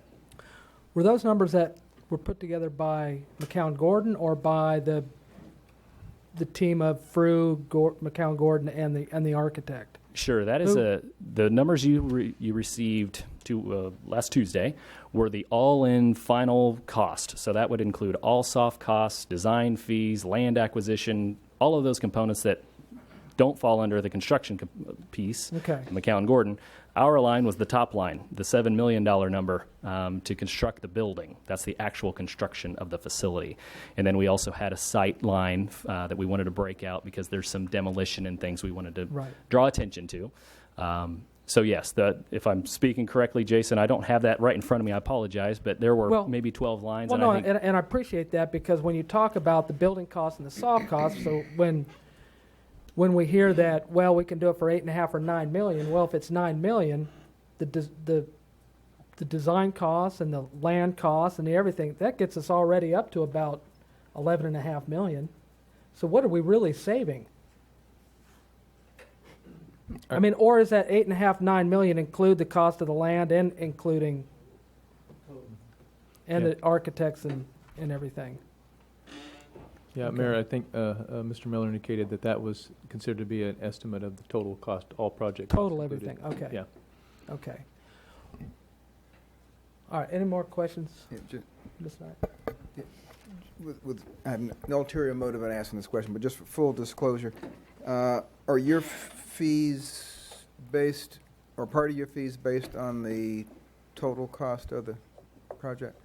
Our fees or markups are based on a percentage of the overall construction cost. So our numbers are locked in at, I can't remember right offhand, our fees always fluctuate around 2.5%, 2.75%. And I believe Jason might have a copy of our contract right there, but we've outlined all of our markups, from insurance to bonding to subcontractor protection, all of those things. And I might also offer is we offer a program based on the volume of our company. We're able to offer a subcontractor default insurance program, which allows us to enroll all of the contractors into this program, which avoids the concern of their bond. We bring that to the table with our clients to share additional value that a company like ours is able to provide. And I can explain that further if you're interested. But well, I'm a true duck out of water sitting here talking about buildings here. But when I hear comments from local contractors, their perception is that the process through CMAR is not as friendly to them here as, let's say, a local contractor bidding, or just even an out-of-town contractor on the design, build, and bid. Is there any, and the program you just mentioned might be an example of what can be done to help? You bet. And I would agree wholeheartedly that CM at Risk is a fairly new delivery method. Traditionally, design, bid, build is how things have been done for years and years. CM at Risk, it brings to the table a process which allows a true partnership between the contractor, the architect, and the end user or the owner in this regard. So what it allows is all of us to sit on the same side of the table and understand where you're truly spending your dollars. We want to communicate those values and those costs throughout the process so everybody can make an educated decision on where they're spending their dollars. If we rely solely on the architect, you're relying on their ability to price accurately. Your architect is from Kansas City. We've built actually 12 projects with SFS Architecture, so we have a great working relationship. You've selected a wonderful design partner. But they do rely on a local contractor or a contractor from this region to be able to communicate what costs are. And we do have great local relationships, probably not as many as Busby Monroe, who's been here for many, many years. But we would definitely bring to the table all of the relationships we've brought and been fortunate to build. And we also have completed multiple, we call them subcontractor summits and informational sessions. We've already generated tons of local interest in this project. We did that simultaneous with the school projects to generate the interest so the local subcontractors would hold a spot in their bidding process for this project. So that way, hopefully, that will generate even more competitiveness in the process. Okay. Generally, with your projects in a city this size, do you find there's a certain percentage, or are the local subcontractors proportionally represented, or do you find that's more out of town business? Or? No, absolutely. Yeah. Typically, we would see a fair amount, a significant portion of local, just based on the competitive advantage that they have by not having to put costs for travel into the project. However, there is a significant amount of work in the city of Salina right now with all of the school district projects that are going on. We have seen that some of the local or the regional contractors, say it maybe from Wichita, their environment isn't maybe as challenged right now with a lot of projects. Those folks are interested in diving for the deck and trying to get competitive. So in some instances, we would entertain bids from outside of Salina just to make it as competitive as possible. Do you use any program to favor local contractors if bids are I'll just make up a number, within 2% of each other? Or Typically, that is an owner decision. Absolutely. If the local community says we are willing to pay a premium just to keep local contractors busy, we would entertain that and make that a requirement or a basis of selection. But we don't typically say that we're going to hire somebody for more money just because they're local. That's kind of your decision. Because we're trying to cut costs. Yes, exactly. Right. Okay. Thank you. Any more? I just wanted to make comment that I know that I toured the Bicentennial Center, and I think you and your company did a great job, and all, as well as on the fire station. I think we're all very happy with that. Thank you. I won't take credit for the fire station. My friends over here will Well, that's right. did that one. That's for us. right. So, That's you. right. I guess I knew Bus Boom Rapid. All right. Thank you. Commissioners, a couple things real quick just on the compensation structure. In the agreement, Article 5 addresses compensation for the construction phase, and it's really divided into two pieces. There is the construction manager's fee, which Todd alluded to, and it's 2.75% of the cost of the work. And then the other piece is the cost, the actual contract sum is the cost of work as defined in Section 6.11. You have to remember they play two roles. There's the construction manager, which manages the process. That's where that 2.75% comes in. And then there's the role of the general contractor with the work of the general contractor that they provide. That's where the Section 6 Article 6 comes into play. And that's a negotiated piece based on their actual work part, not their management of the process part. So there's two pieces to that. I just want to be sure you're clear as how that works. I'm not judging whether it's high, low, or in between. It's just that's the way it works. Just want to make one comment too. You were mentioning something about preferences for local contractors. Well, I have a feeling that if you polled our local contractors, they would be against it. And the reason is because our local contractors also work in Hutchinson and McPherson and Manhattan. And as soon as we put some sort of preference in place, the other cities would reciprocate. Mm-hmm. And it would lock out our local contractors from working anywhere else. So unless we can provide enough work to keep them busy all the time, we probably ought not to do it. Well, you're not getting competitive bids either, so. No. Which I have two questions that I just kind of want to. Is there any other public comment at this time? Because I had that open and I didn't want to shut that down. Okay. Two things. One is that since we don't have a representative of the architect here, what do you think the architects comment to, or what do you think their view of hearing that this building could be built for $8.5–9 million with what's left in the budget? Do you think that they'd say not the way we have it spec'd, or what do you think they would? I mean, because it's one thing to say McCown Gordon has caused the price to go up for whatever reason, but they'd have to have our representative Frew as part of that going up, and the architect also as part of the going up. First, I wouldn't want to speculate and speak for them, but in all honesty, I would imagine that if they see that there's a difference of opinion, they wouldn't want to be in the middle of it. I mean, are we getting apples and apples here? I don't know. I mean, like you, it's not what we do on a regular basis, and so we have to rely on the information that we have as well. So I don't know, and I really don't think the designer would want to get in the middle and provide an opinion as to one side or the other. Could be wrong, but I certainly wouldn't want to speak and guesstimate on behalf of them. But I mean, if they put the specs out, are we sticking to the specs?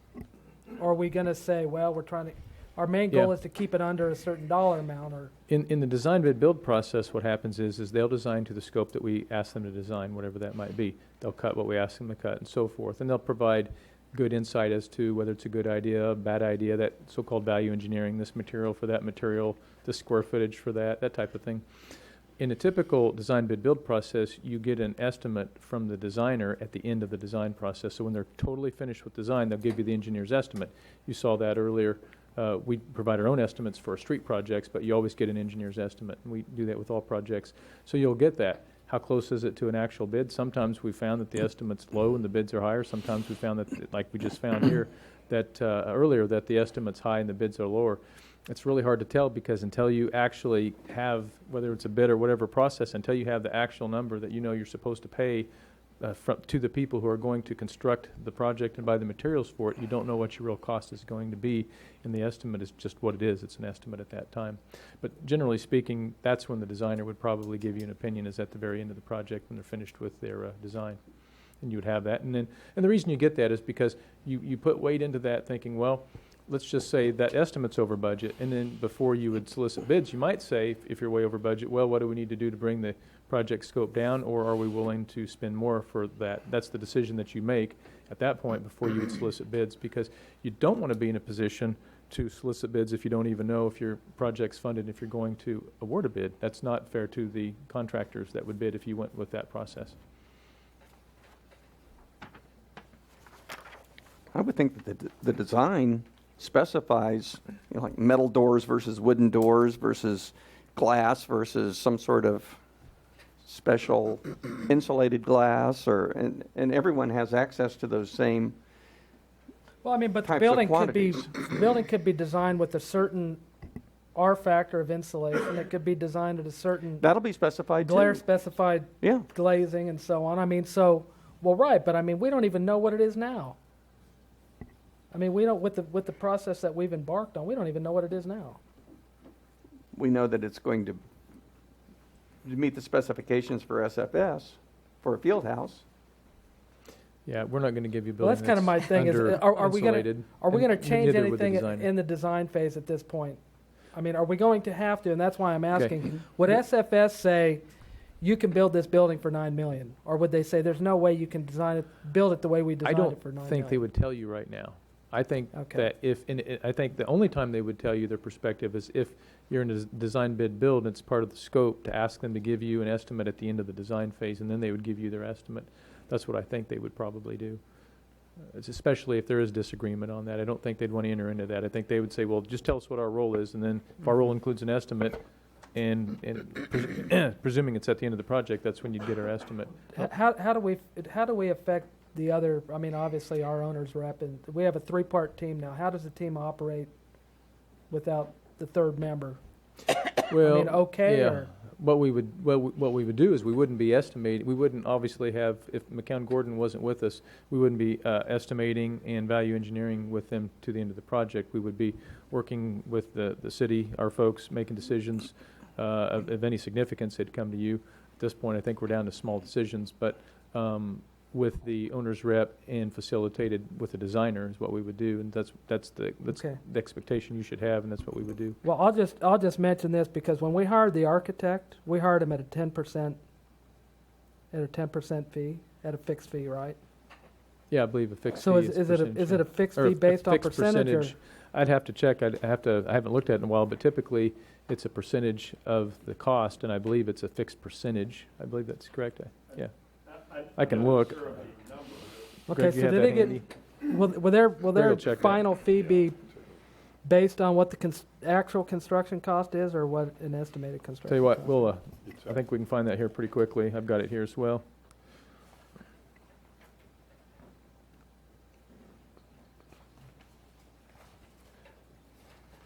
It's a function of the amount paid to the CMAR. I haven't gotten to the exact language, but that's my recollection.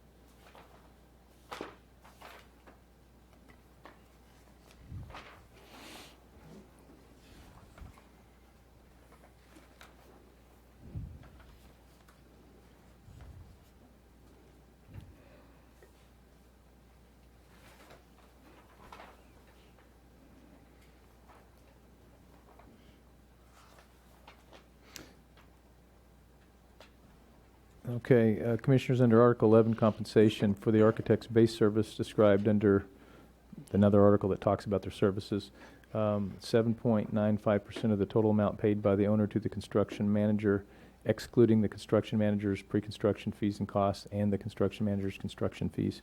So that's how it's based right now. How did they get the design fee to like 1.1 million then, if they hadn't anticipated the building being 13.5 million. I couldn't I mean, answer what's that seven tonight. 7.9? What does your cost have to be for 7.9% to equal whatever the number they gave us last week or whenever that was? Jason, I can answer part of that, I believe. That was not all inclusive of SFS fee. That would include FRU development's fee probably rolled into that. Okay. If you're referring to the design. soft costs. Yeah. From it last includes week. all of them. That's it correct. includes building commissioning and inspection and environmental phase 1 and the owner's rep fee. Okay. And So it's a Right. whole, it's a It's consultant's all inclusive fee. Right. thing. Okay. Okay. All right. Well, kind of beat this one to death, haven't we? I think Maybe so. not. Maybe not yet, but I think we have. well, I move sometimes we- I tell you what. Sometimes it's good to have discussions ready to- because yeah, that's all that's right. true. I'm not done yet. Okay. Because I'll tell you, we were one vote away from going 5-0 on $9.5 million because we didn't have conversations about it. We just did it. And so I think it's good that we kind of go through some of these things because I got to tell you something. And I don't know. I think if you're going to terminate somebody or something, you really ought to have a good solid reason to do it. And we're doing it on hopes. And we embarked on this, and I get it, and I can count. I'm going to lose this, but not necessarily. I may vote in favor, but I got to tell you, I just think fundamental fairness kind of just tells me that you kind of have a better reason for doing something with somebody Well, we'll bring 'em because back we on wouldn't another do it if they were a local group. We wouldn't do it. We wouldn't do it. We wouldn't have the guts to do it. Don't bet on that. Yeah. Well, I'll take your motion now unless anybody else wants to. I move we approve resolution number 167324, discontinuing the city's utilization of the CMAR project delivery method for the Fieldhouse project, and therefore terminating the CMAR agreement with McCowan. Second. Okay, I have a motion and a second to approve resolution 167324, discontinuing the City of Salina's utilization of the construction manager at risk delivery method for the downtown Fieldhouse project, and terminating the construction manager at risk agreement with McCown Gordon Construction LLC, McCown. Any further discussion? Just real quick, it's just minor, but just wanted to make you aware that technically, if you do that, the termination would be 7 days out, just simply because the contractual requirement is upon 7 days. Is that in the written notice. resolution? What's that? Is that in the resolution, or should we say effective? You want to give me a date? I think it would be helpful to go ahead and make sure that you have that date. It's upon 7 days written notice. We can have written Effective notice upon out. 7 days written notice. Yeah, and on your behalf, we can have written notice out officially tomorrow. Okay. Good Add that good to my amendment to the motion. motion maker in the second? I make- Okay. I'd like to just ask something, and if I need to put it in the form of a motion, I will. But when you were reading through some of that contract language, I'm concerned that a termination on our part of a contractor is a black mark on them. And what can we do to make sure that this isn't? I mean, if someone is to say to McCown Gordon, geez, you got terminated by City of Salina on this, that doesn't look too good. What can we do to? Let me try to restate and make sure I'm on the same page with you. But I think what you're asking is there a process other than a unilateral termination by us, Right. in which we could both collectively discontinue the agreement with no additional obligations than what are already here, which are none at this point in time, in order not to harm their reputation simply because the issue's a cost question more so than it is a cost question and not an issue of performance or anything else. Is that what you're saying? Yeah, pretty much. It's a good question. Greg, I'll pass that one on to you. Well, certainly the language of the resolution was intended along that line, in section 1, the point is made that the change in the delivery system is what necessitates stepping away from any furtherance of the current arrangement with McCown Gordon. Now, I don't know, maybe some further discussion or input might be beneficial, but in working on that resolution, Aaron and I discussed that very point of, how do you characterize that in a way that it's cause and effect in terms of the change in delivery system being what precipitates the necessity of discontinuing the arrangement with the Seymour. So I don't know of any other particular words that anybody might be more comfortable with, or whether there's any or is there a need language for that the industry would recognize. Well, that that's what I wonder. Why is there a need we've for had it? good Huh? we've had a good relationship with McCown Gordon with the Bicentennial Center project. I think that relationship speaks for itself. Well, then why are we terminating? Because I'm looking to have a $2.5 million contingency Okay. when we're said and done. Okay, well, I let's don't hope and think pray. I don't think it reflects badly upon McCown Gordon. Well, I don't know why you think that. It's a business. well, It's kind of business. being in It's- that business, I think it kind of Yeah. tends to look bad when you have an agreement terminated against you without cause. Commissioners, I don't want to put Todd on the spot, but I guess I will. I want to make sure he has the opportunity, if he has any thoughts on that question, to feel comfortable addressing them. Yeah, put him on the spot. There you go. Sorry about that. I suppose at this point, I would just offer up, nobody ever wants to be terminated. I understand, I do understand the position that you're in and the challenges that you're facing. But in a construction environment where it's very, very, very competitive across the board, anytime termination comes about, it could be misconstrued by our competitors, some client 10 years from now. So I'm not sure how that looks really, but I do appreciate you all considering our side of the fence. So no, we don't want to be terminated. We feel like we can deliver this project the most effectively, with the most value.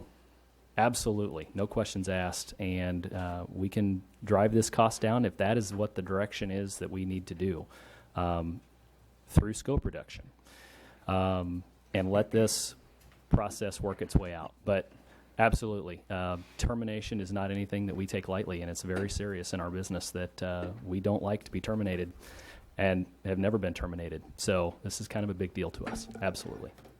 Could you explain what you mean by scope reduction?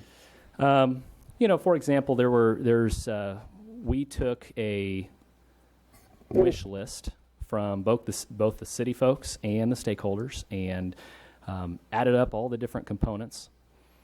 And it's kind of like a fully loaded pickup truck at this point. And we know what the power windows cost and what the leather seats cost and all of those components. And we might, now is the time where we come to the table and say, here's what the cost is for power seats. Do you want power seats? Are you willing to pay for that? Is that investment worth your dollars? So we now have this list of cost options that we can go vet through and look for opportunities to reduce the cost and come together and make sure that, again, you're spending your dollars the most effectively ways possible. But jumping back to the termination clause, the termination for convenience is typically utilized when maybe a project doesn't move forward, the funding isn't realized, those kinds of things. I really appreciate all the comments, Mr. Mayor, about what have we done wrong. We've got a great relationship, and we worked really, really hard to build that relationship, and we don't want to walk away. But if you feel that it's absolutely bottom dollar and that's your only option moving forward, and you don't see the value in the construction management at risk process, and we can't deliver on our promises, which I would argue, where have we proven that we couldn't so far to date? But I support your final decisions, however you may choose to move forward. But What I was hoping I'd hear would be that the process would end up saving money so you could come back to us and say, hey, you know, we found $300,000 that we're not going to need, and we can put that storage mezzanine in after all. We could be here in a few weeks having that exact discussion. Right. We absolutely could be. Because I actually may end up changing my mind from what I thought I was going to do when I walked in here today. You know, I'm sitting, obviously I can't discuss this from the experience of other folks as far as construction and planning and bidding, because I have none. But on the standpoint of, where is the incentive to have the lower price? Obviously, in your position, you know what the maximum number of dollars available is already. So you have a ceiling that you can bid or plan up to. A person with a closed competitive bid, they're not really bidding against what the city says it has, but they're bidding against what other people will bring to the table. Kind of the opposite of poker in Vegas, where you're not playing against the other players, everybody's playing against the dealer. That's right. On the other hand, the other side of me says, well, gosh, if I'm going to Hawaii, do I want to get a cheap ticket on Priceline? With all due respect to Priceline, they've helped me out a lot over the years, but be on 3 planes in the middle seat, or do I want to just spend the extra money, get an aisle seat with extra leg room, knowing what my trip's going to be like? And it's somehow, I guess, it flies in the face of logic on one side to say that we're very pleased with the Buy Center, which I don't.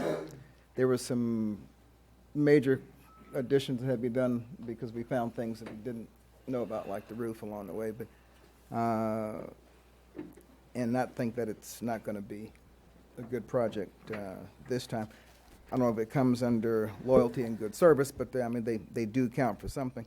Now, my big concern is, and I don't know whether it's a perception or reality, that local contractors don't get to work. And if they're busy, they might not be able to bid on it anyway. I don't know. That's, I have no way of deciding that. But I certainly want it to not be an intimidation for them to be a part of this process.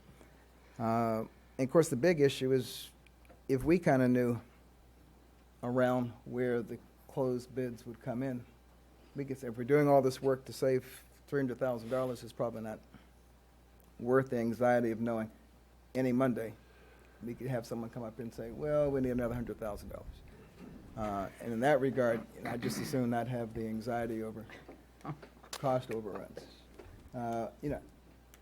I can sleep either way on this, and I know in the end it's business, and I'm sure for you guys, it's business, and like a shoe salesman, every lady coming in the store is not going to buy a pair of shoes that day. But just a lot of sides to this. This time I wish I didn't have to vote, but I do. Yeah. Okay, commissioners, I think one thing you heard tonight is you heard that the from a very, very reputable and respected contractor is that he believes that after bidding the building, that the total project cost, all costs included, could be at or near, or not much higher than, reasonably not much higher than the original budget. And then I guess the real question then is does McCown Gordon, does Todd believe that they would end up being somewhere in that same ballpark? And I don't know the answer to that. I don't even know if it's fair to ask that question, but that's really what you're contemplating, is you're trying to have a crystal ball in front of you and you're trying to figure out which process gets you the quality you want at the price you want. You've heard one side say that, that $9 million somewhere in there, pretty close to it, is reasonable. I can't answer that question. But that's what you're contemplating, and so if I believe you probably got a $2 million difference in perspective. That's my guesstimation. I don't know that for sure, and I'm not the one to address that. But that's what I've inferred from most of the conversation. Well, and I think Mr. Knight addressed that in saying that they could, but it would take a change in scope. Right. Somewhat. With that. Yeah, and I think there's a presumption that, because we've already started value engineering last week and got input, a lot of input from the private sector. Change in scope anyway. No, not really. I mean, what you put up there, you put up there. But yeah, when you look at things like flooring and do you need a ceiling in a certain room and should this wall move over here, those types of things, you're into the little stuff at that point in time. That could add up to a few $100,000s, but you're not talking about if there's a difference of perspective on cost of a couple million. You're not talking about eliminating $2 million through this phase of the project. You're talking about a few $100,000 is what you're probably talking about. So I think you. And it's for them to address, but I think you have a pretty big difference in perspective of where the end result is, but I don't know what that number is. And like I said, it's early. Mr. Knight, one further question. Are you at liberty to say if your company would bid on this if it was through the competitive bidding process? I tell you what, as Mr. Gage so eloquently put it earlier regarding the investment of time and dollars, we provided a reduced quote on our pre-construction services with the assumption that we were going to be able to build the building. And if this process moves forward and we've already lost significant dollars based on the amount of time and effort we've put in to date, it would be pretty challenging for us to come back to the table and hope that we can win a competitive process. That's not to say that at this stage of the game that we're saying no by any means. It all depends on timing and when things are going to be available as far as final drawings and those kinds of things. But I can't commit either way, whether we would be able to, because the rules of the game are changing, So it's that crystal ball piece. What's it going to look like? Is the scope going to significantly change? Is the project going to be reduced so far that our services aren't going to be at an advantage to the city of Salina? I don't know what the answer to that might look like. It depends on how the final design transpires and how it evolves. We have a motion on the floor. Well, I understand. Commissioner was asking a question, so that's I needed to respond to something that Commissioner Davis said too. We're talking about contractors coming in, and they're not necessarily bidding against the dealer. From the way I see it, the contractors know exactly who else is interested in that project when they submit their bid. There may be a pre-construction or a pre-bid conference. I don't know, but the bidders list is always available, and that contractors know who else is interested in that project. And I'll guarantee you that they will make their numbers low or sometimes high based on who all else is on that list. But generally speaking, you come out with the best number with that process in mind. It's non-discriminatory way to bid on Absolutely. this. Absolutely. Let me ask you, as far as the bidding, I just want one more question out of this. And that is that when we put this out for CEMR process, it was basically a pre-qualification exercise that sort of led to that, correct? Yeah. How many contractors did we pre-qualify and invite to bid on that CAMR? I don't have the list. I don't know how many were actually invited. In this case, they wouldn't bid. They give a proposal because we're looking at a qualifications-based approach to the project primarily. And there's a lot of factors in that, and I don't have those in front of me to go through them all. But it's a lot of times you hear about a bid. A bid is when you have a fully spec'd out something, project, item, whatever. There's no dispute about what it is, and you ask people to ask contractors or vendors, depending on what it is, to give you a quote because everybody knows what's in front of them. In this case, with the CMAR, which you're looking at a combination, really mostly a qualifications based. Now you're going to look at the pricing as well, but you're really looking at qualifications based and a mixture of all those things. So you can really weigh all those pieces and hope you make a good decision. So how are we going to determine a qualified bidder in this design bid? Well, generally speaking, if you talk from the perspective of general contractors, of any general contractor that's interested, that's done a project similar to that, easily would qualify unless like there's a big metal building? Well, not necessarily just a metal building, but and unless they have a huge black eye project or something, in their history. So I think in a pre-qualification process, I would doubt that you would end up limiting the number of generals, or if you do, not very much. Subs may be a little bit different because, for example, if you just are a residential electrical sub, you probably wouldn't be considered, I'd speculate. If you've done any kind of commercial work that's even close, you probably would, unless, again, there's been some really significant issue. So in the pre-qualification, what you're trying to do is really limit those who simply are just not qualified to do the project or have a very, very significant black eye issue that you believe could create a problem for your project. That's really what you're doing. You're not really looking at finite differences between one contractor or another. That I think they're a little better than that one. You don't look at that stuff. That's not part of it. Well, I'm just saying it because one of the comments that Commissioner Hardy had made earlier is like, well, they'll all be pre-qualified. Well, that really, and then we hear from everybody here that you really don't need the CAMR because it's a really simple, straightforward type of project. And so a simple, straightforward project, you would have a huge contractor pool. And to get a low bid on a huge contractor pool, maybe someone says, I can do it for 7.5. You never know. Then well, you never know, but sometimes if it's not somebody that wasn't disqualified. Sure. Yeah, I mean, there are always certain risks when you have a process, and again, you hope you get a contractor in a bid process, so you get the quality and you get the price. That's what you always hope for. But you're correct. In a pre-qualification, you would still expect a large pool of contractors if they're interested in the project, and that they would bid. And at that point, unless you had a real and if you pre-qualify, there shouldn't be a reason to X them out later unless they didn't handle the bid process properly or something. And then there's a disqualification factor. But generally speaking, that wouldn't happen. And so you're going to pick the lowest bid of those contractors that were pre-qualified. That would be typical. Okay, we'll go ahead and vote for what it's worth. If we had been switching midstream from design bid build to something else, obviously not CAMR at this process, I'd probably be just as vigorous as saying we're basing a lot of things on hope. And so that's my biggest concern here. So, Mayor, if I may, if you and the rest of the commissioners wish to consider, I did work up some potential language that could address the previous concern, both about the timing of the notice as well as the basis for the transition, if you all wish to entertain that. Yeah. Does anybody need that? Or are we okay? I mean, is it something that you would recommend, or do you think we're okay?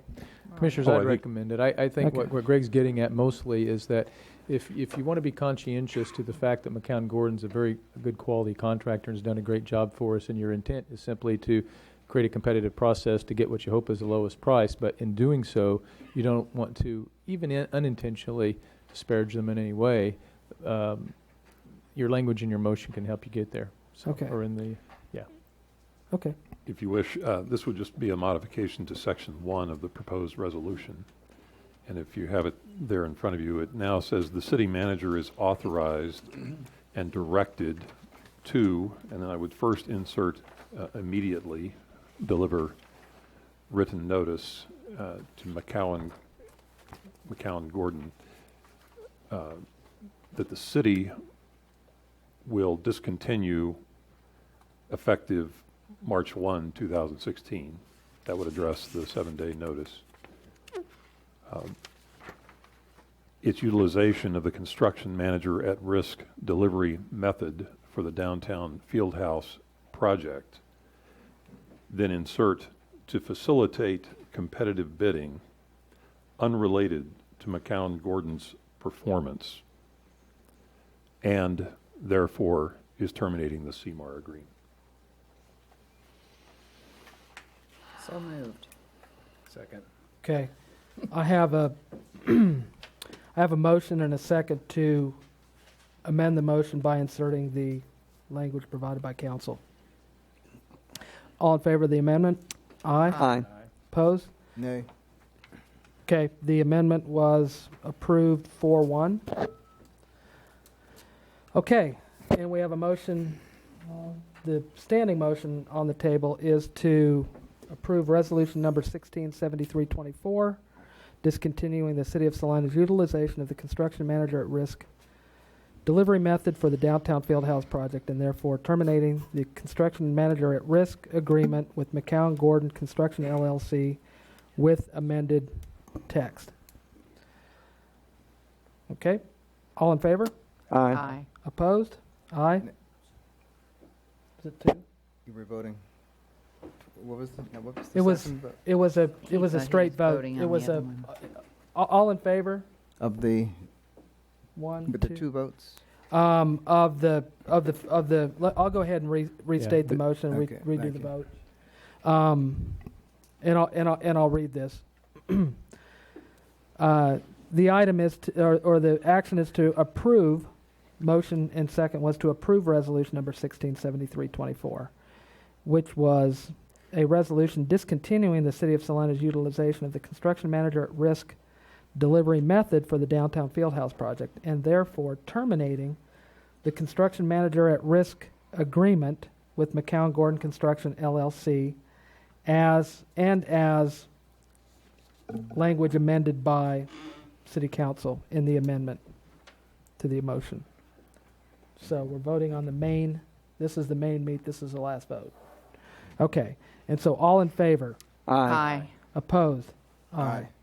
Okay, that motion carries 3-2. And thank you, Mr. Miller, Mr. Knight, for being here and doing it. I think we are 3-2, so we're moving forward in the process, and we hope that. There I go with the hope. I'm optimistic that we'll be able to achieve all of the cost savings and all the things that are desired to happen out of this action. And we keep moving forward, and there are a lot more difficult decisions to be made. So we'll continue forward, and just thank everybody that's been involved in the downtown project, and for McCown Gordon for all the work you've done for us, and continued good luck with the high school projects. So thank you. Okay, well, that wraps up what we had on the agenda. So is there any other business at this time? I'd like to bring up something that's about right. the I forgot alarms about that. Okay. policy that we have in place with the police department. There evidently is some confusion about who should register their alarm system, whether it's with the police department, with the fire department, with both, with neither. And we've gotten a couple letters, and frankly, I'm one of the confused people. I did not write a letter yet. But I feel like that everyone wants to comply with the law and to make things as easy as possible for the police department to monitor alarm systems. But I don't know that the way that we are going about it is maybe the most efficient way to communicate that desire, or also to implement it.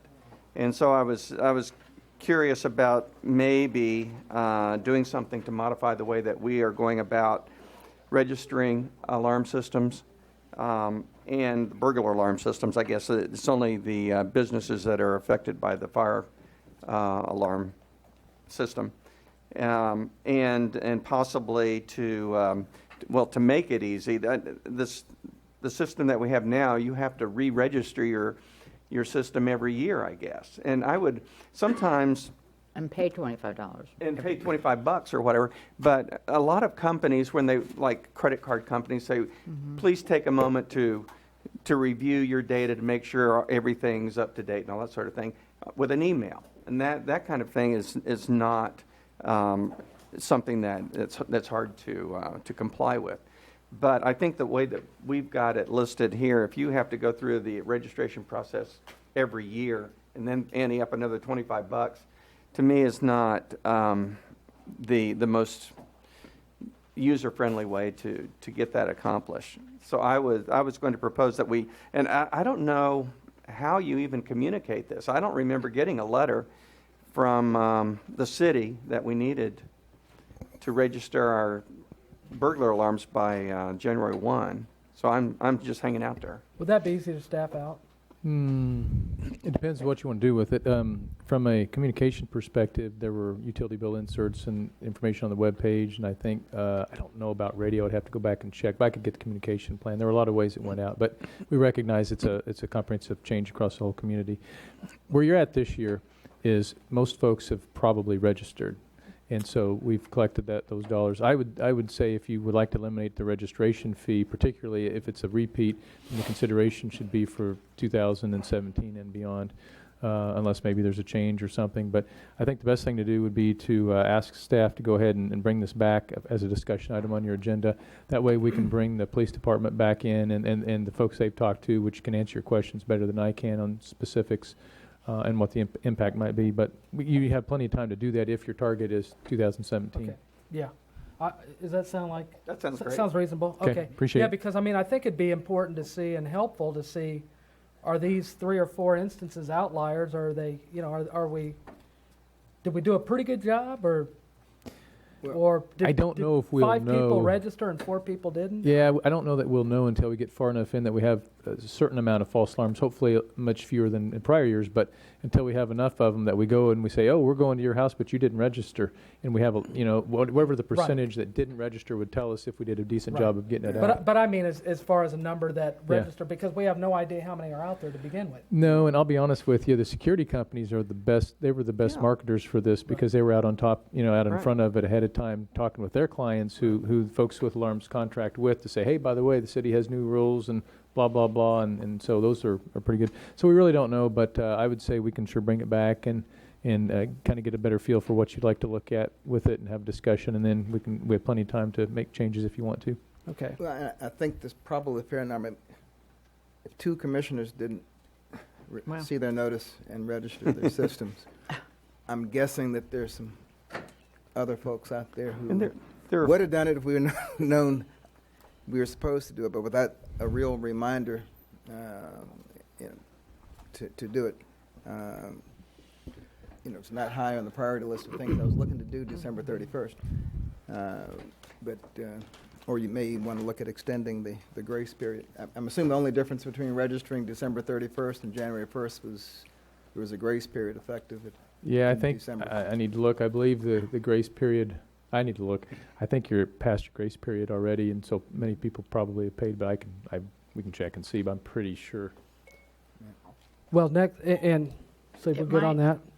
Also, it might kind of, I think the whole idea of having that fee every year would certainly put a chill on anybody wanting to put in a burglar alarm, because you got to pay for the burglar alarm, plus you got to pay the $25. Well, only if you're with a company that is bad about false alarms. So. Well, no, you're paying the fee, whether you, the way I Well, right. understood And commissioners- that. So we didn't, I don't know. I recognize you'll get a chance to talk more about that in the future, but what I would tell you is You if get one free you one a would year. consider possibly eliminating the fee in the future, you would probably have you go back and look at the penalties, because you'd probably load balance with those that caused the response. Yeah. That would be the fair way to look at it. And I think that's the argument when someone comes to us and says, hey, I've never had a false alarm, therefore why should I have to pay to register? That makes sense. Maybe the person who has false alarm should be the one that pays a little bit more. So I think there's some options there. We can look at them when we bring it back to you. Okay. Any other business? I got one thing. We don't have a meeting next Monday, so I'm going to invite any of you that I've been invited to do something with the Boy Scouts at Christ the King Lutheran Church. Help them with some merit badge. Mike, you probably know about citizenship or something merit badge. Anyway, so I'm doing that next Monday at 7 o'clock to 8 o'clock. So any of you that would like to join me, I think that would be great fun and good for the kids. So it's all about the kids. So anyway, unless anybody's got anything else, we'll move to adjourn. Move to adjourn. Okay. Second. Got a motion and a second to adjourn. All in favor? Aye. Opposed? We're adjourned.